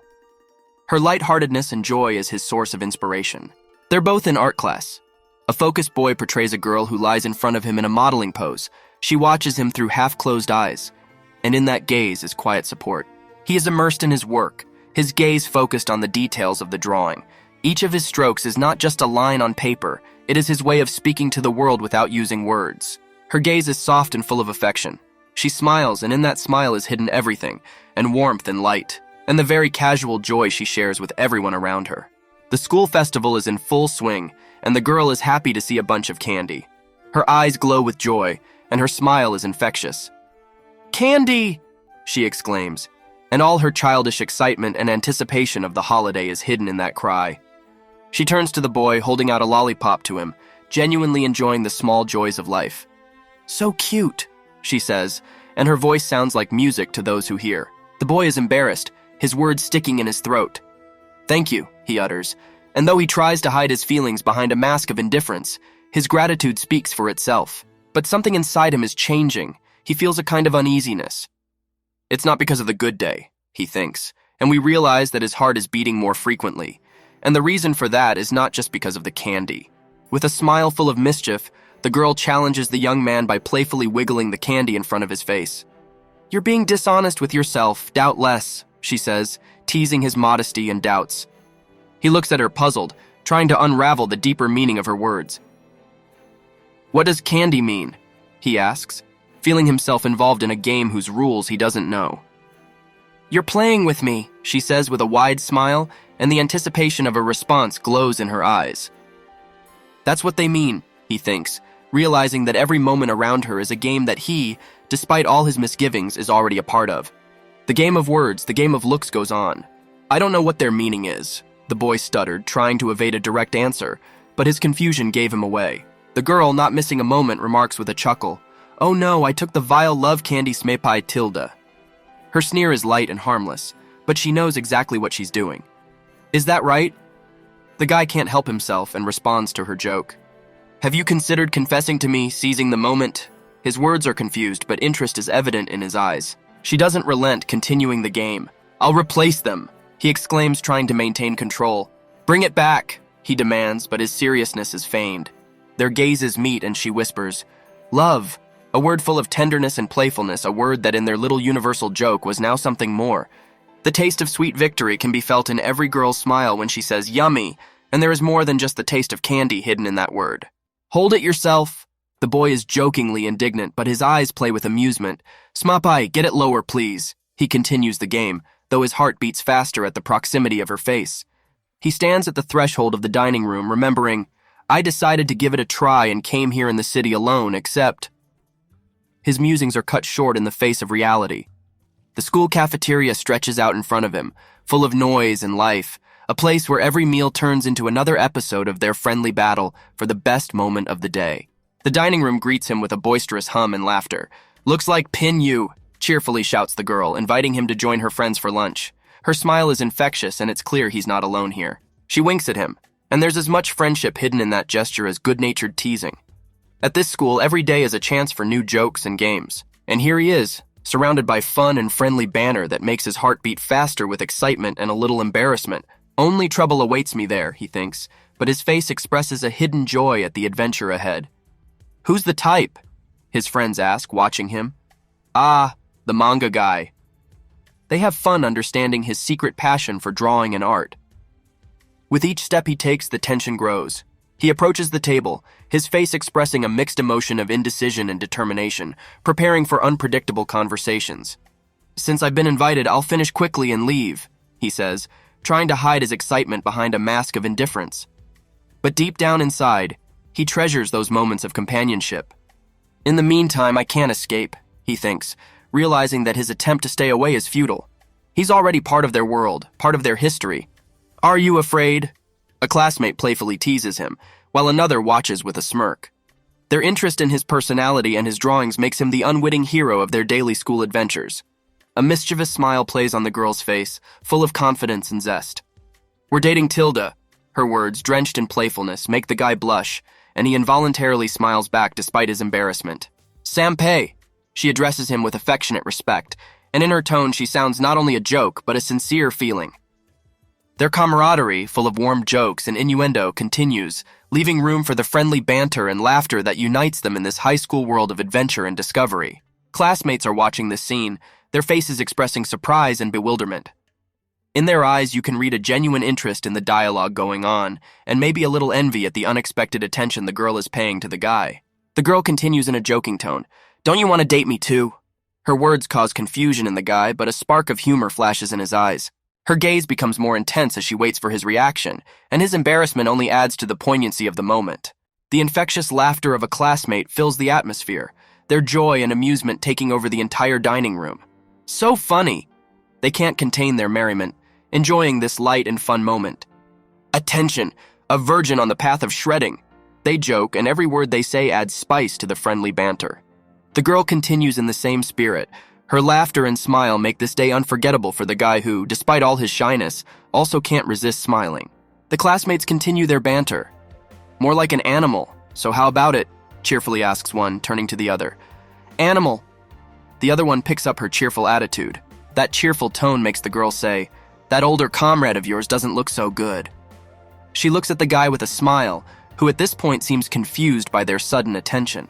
The boy only stands silently by, his embarrassment reaching a climax under the mocking looks of his classmates. But the girl quickly brings the situation back to a joking tone by saying, "Why, that's right, he's a tame fuzzball." Her words bring out his competitive spirit and his unwillingness to appear weak in front of girls. The jokes continue, and the girl pulls the guy's hair with a smile, saying the word "fluffy Tilda," as if to confirm her words about his softness. The guy, trapped by this good-natured tease, tries to pull away, his expression suggesting slight confusion and awkwardness at the unexpected closeness. "Senpai's hair is dirty, don't touch it, okay?" He warns, but his voice sounds less serious than slightly shy and genuinely confused by the girl's attention. Guy is quick to defend himself, his words impetuous and full of hope to restore his reputation.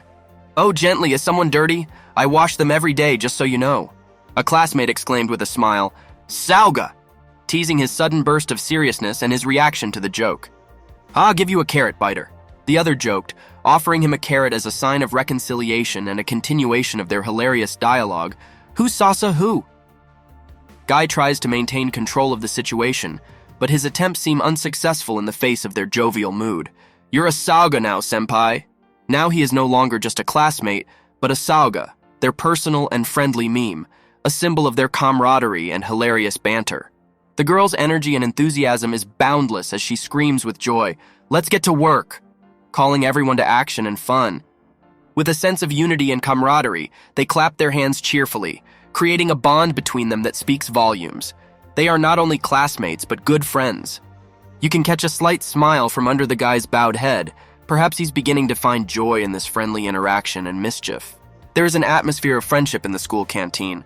The table where the students sit becomes the stage for their funny moments and memories. It's all amusing, of course, says one of the girls, smiling and watching her friends, sharing with them the joy and ease of youth. Oh, isn't that awful? Jokes one, while the other adds, doesn't he resemble a beetle, an untraveled pouch? Their jokes are light and casual, and altogether they create a warm and fun environment. We've done so much already. Better yet. They laugh at their antics, appreciating every moment spent together in this little corner of their world. The guy with a look full of weariness says, "You know what?" His patience seemed to be wearing thin with the incessant stream of jokes. The girl, undaunted, replies with a smirk, "He doesn't look like a guy at all in the storm," continuing to play and tease his account. "You've said enough." The guy is on edge, his patience running out, but he's still trying to keep his composure. Finally, the explosion of emotions subsides and everyone settles down at the table. Perhaps it's time to take a little break from the antics and enjoy dinner together. Ow. The atmosphere calms down and the noise of the school canteen once again becomes the background to their friendly conversation. One of the girls says with a chuckle, "Looks like I insulted your boyfriend a little, Tilda." Her smile reflects the playfulness of the moment, and her apology sounds more like another joke. The other looks at her, her gaze serious, but there's no judgment in it, more like a slight reproach, an understanding of the joking tone of their interaction. That's not what this conversation is about at all.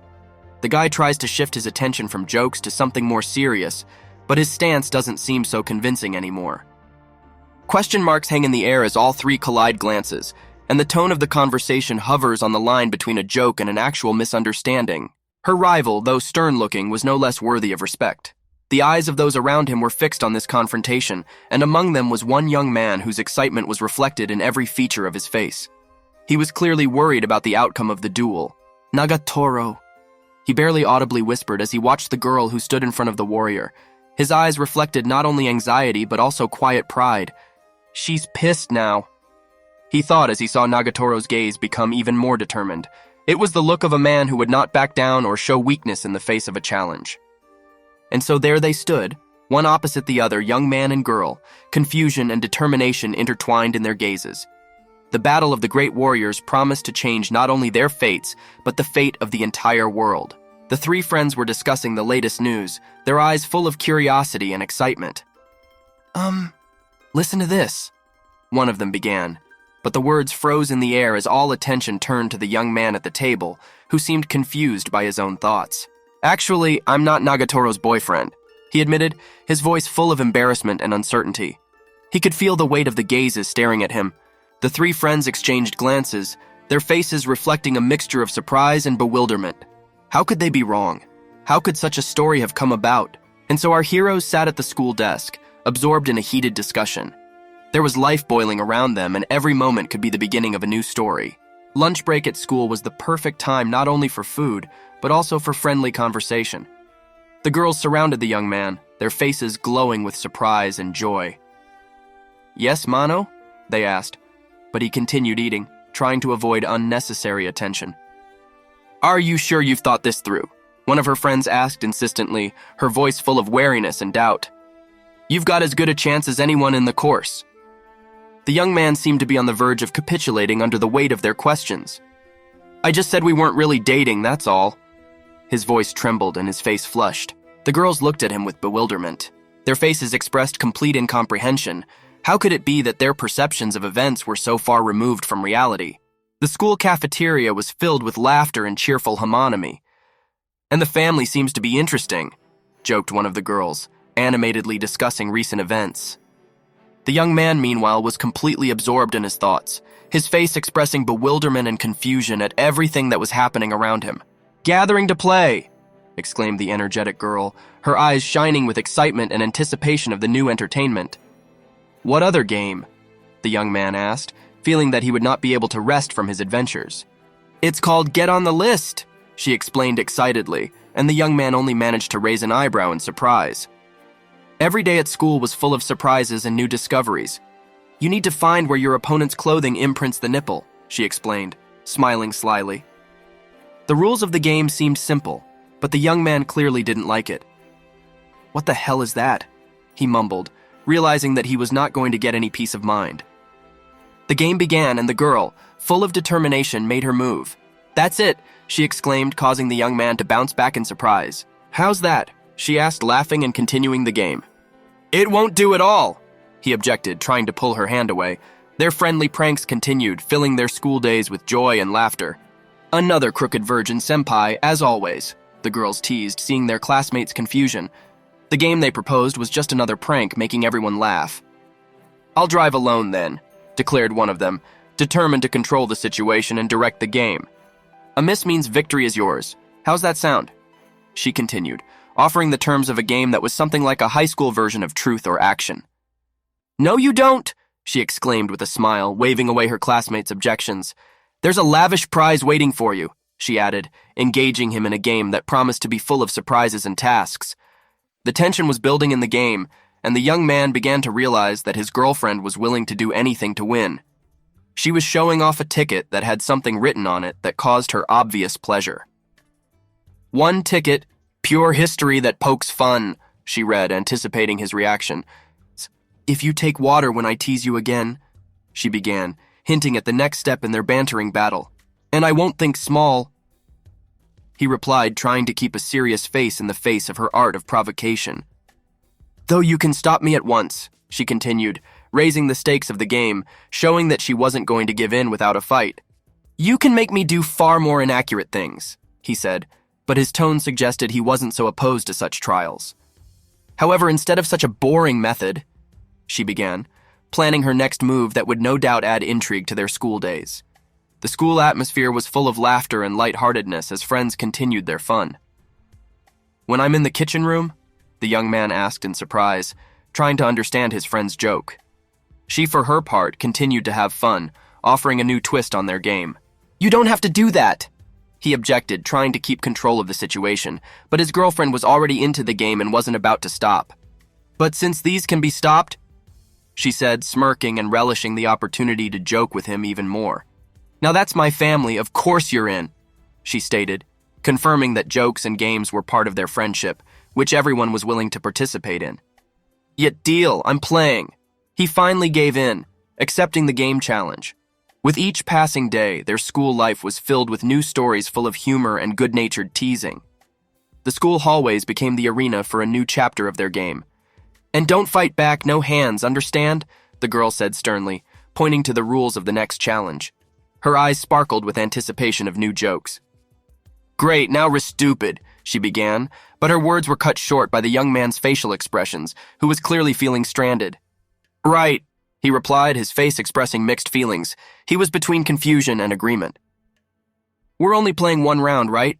he clarified, hoping to limit the length of his involvement and the possible consequences of the game. The game continued, filling the school days with excitement and competitive spirit, where each round was full of laughter and new challenges. In a secluded room, with light shining through the blinds, creating a play of shadows on the floor, a young man carefully undoes the buttons of his shirt. His gaze is focused, as if he is going to an important meeting or ceremony where every step and gesture matters. Suddenly, the scene is disturbed by the appearance of a girl with a cheerful smile and a paper airplane that cuts through the air like lightning. Her eyes sparkle with mischief, and she suddenly tugs on the guy's shirt, causing him confusion and bewilderment. He hadn't expected this turn, and his face expresses utter amazement. He seemed to try to object, but the words froze in his throat. His gaze is full of confusion and questions. He doesn't understand how such behavior is possible in this quiet and peaceful atmosphere he has tried to create. She, meanwhile, continues to play with him, oblivious to his embarrassment. Her face is hidden behind a mask, but her eyes are laughing and her movements are confident. Nah, did I get in?" she asks, full of smugness and irony. Her voice sounds playful and defiant, and the guy doesn't know what to do about the situation. The uneasiness intensifies as she moves closer to him, as if preparing for a playful attack. She plays with his dazedness, and his nerves seem taut as strings. "Hey, it's over here," she says, pointing to her heart and causing even more embarrassment for the guy. And so he loses his balance, falling backward under her friendly onslaught. She yells, "You're busted!" and the echo of her laughter echoes around the room. He lies on the floor, barely realizing what has happened, with only confusion and the sound of her laughter in his head. Now she stands over him, confident and triumphant, like the winner of an innocent game. "What? A spy under my right now," she says, and her eyes sparkle with pleasure. He, on the other hand, lying on the floor, looks confused and vulnerable, admitting his defeat. "I'll use it when you forget about it." The story of their interaction is a game in which each step leads to a new twist, a new moment of laughter and understanding. After the pranks and laughter, there is a time of silence and reflection. A young man sits at a desk deep in his thoughts. "And I can't get in the mood to cram," he says, resisting routine and obligation. His gaze falls to the notebook where his hand is translating fantasy into drawings. The images come to life on paper, the bold hero and the mysterious heroine standing side by side, ready to confront the unknown. Through the lines on the pages, he explores another world, a world where he can be anyone he wants to be. Perhaps it's a reflection of his own desires, or an escape from a reality that sometimes seems unbearably ordinary. The pencil moves confidently, and a battle is born on the next page of the notebook. The hero and heroine he has just drawn are engaged in battle with unknown enemies. It's his own way of battling the world that forces him to learn when he wants to create. The hero, with a note of regret in his voice, asks his companion about her return home. She nods, answering yes, and thanks him for the support and care he has given her all this time. These words, full of sincerity and warmth, reflect the deep bond that held them together during their ordeal together. She says, "Take care," and this goodbye sounds like a gentle admonition, like a promise to preserve the memories of her journey and the man who has become so important to her. These simple words become a bridge between the past and the future, between what has been and what is yet to come. And there they stood, facing the new horizon, their figures clearly outlined against the spreading landscape. It's a moment when paths separate, but shared memories stay with them forever. The young man finds himself once again next to the girl in the cat costume. She playfully pats him on the shoulder, reminding him that life is full of unexpected moments, and that even a goodbye in the pages of a drawing can be the beginning of something new and joyful in the real world. The girl in the cat costume continues her antics, laughing and asking the question, "Why so sour? You should see your face." Her cheerfulness is infectious, and it dissolves all worries and sorrows. A young man sits in the classroom smiling at his memories. He's back in reality, but warm memories of the naughty cat girl warm his heart. In his fantasy world, the hero smiles too. It is a reflection of his own feelings, a world into which he can escape, where he can find solace and joy. So he's next to the cat girl again, and she asks, "Do you want me to be afraid to steal with you?" He replies with slight sarcasm, "I pity you, stay one alone," and she responds with laughter. It's a play on words, a play on emotions that goes on in between. Young man suddenly steps in, his face filled with surprise and delight at the sudden action. He seems full of energy and ready for new adventures. However, next we see him in reflection, as if he is evaluating his actions or remembering something important that has brought him to this point. In an escape, perhaps from the everyday or routine, seeking the freedom he so values in his fantasy world. Finally, the girls in suits, one of whom is clearly pleased with the encounter and the other says, "Well, hello," are filled with cheerfulness and anticipation of new events. It is a reflection of the many facets of his life, where fantasy and reality intertwine to create the unique world he lives in. The adventure doesn't end, and the young man, surrounded by new acquaintances, is faced with a choice. "Would you like to join our company?" they offer, giving him the opportunity to join their circle. He's already on the back of one of the girls, who seems determined and enthusiastic. It is a depiction of the dynamics and unpredictability that are often found in life. Her face radiates self-confidence and a certain cocky aggressiveness. She is determined to push forward despite the obstacles. Characters call for calmness, adding a sense of lightness and playfulness to the scene. Take it easy," they say, creating a contrast to the girl's energetic mood. It's a reminder that even in the most unexpected and tumultuous moments, there is always room for laughter and lightness. The girl stands on the threshold, her face expressing surprise and a bit of hesitation, as if she is here for the first time or unexpectedly discovers something new. The young man looks at her, his gaze full of surprise and maybe even delight. The meeting is unexpected, but it could turn out to be the beginning of something important and meaningful. They are in the library, a place of knowledge and silence, where every search can lead to an unexpected discovery, not only in books but also in the relationships between people. The girl with a smile greets, her eyes shining with joy and friendliness. "Senpai Zdarov," she says hello using school lingo, making the moment closer and warmer. The young man responds with confusion and nervousness, his aha betraying his excitement at the unexpected attention. An encounter at the library turns his world upside down, bringing new emotions and possibilities. The seriousness of the moment is broken by casual conversation. The young man is focused on his exams, preparing for the challenges ahead. "Exams are coming up. We have to get ready," he says to himself, reminding himself of the importance of studying. The girl, however, is surprised to notice his constant presence in the library and jokingly asks, "And you've been here the whole time? You weren't in the club room?" The intensity of the interaction increases as she leans closer, curiously asking him, "What are you hiding in there?" But he, feeling the need to return to his studies, guffaws and hurries away. "I've got a lot to do. Bye." He says goodbye, leaving open the possibility of future meetings and conversations.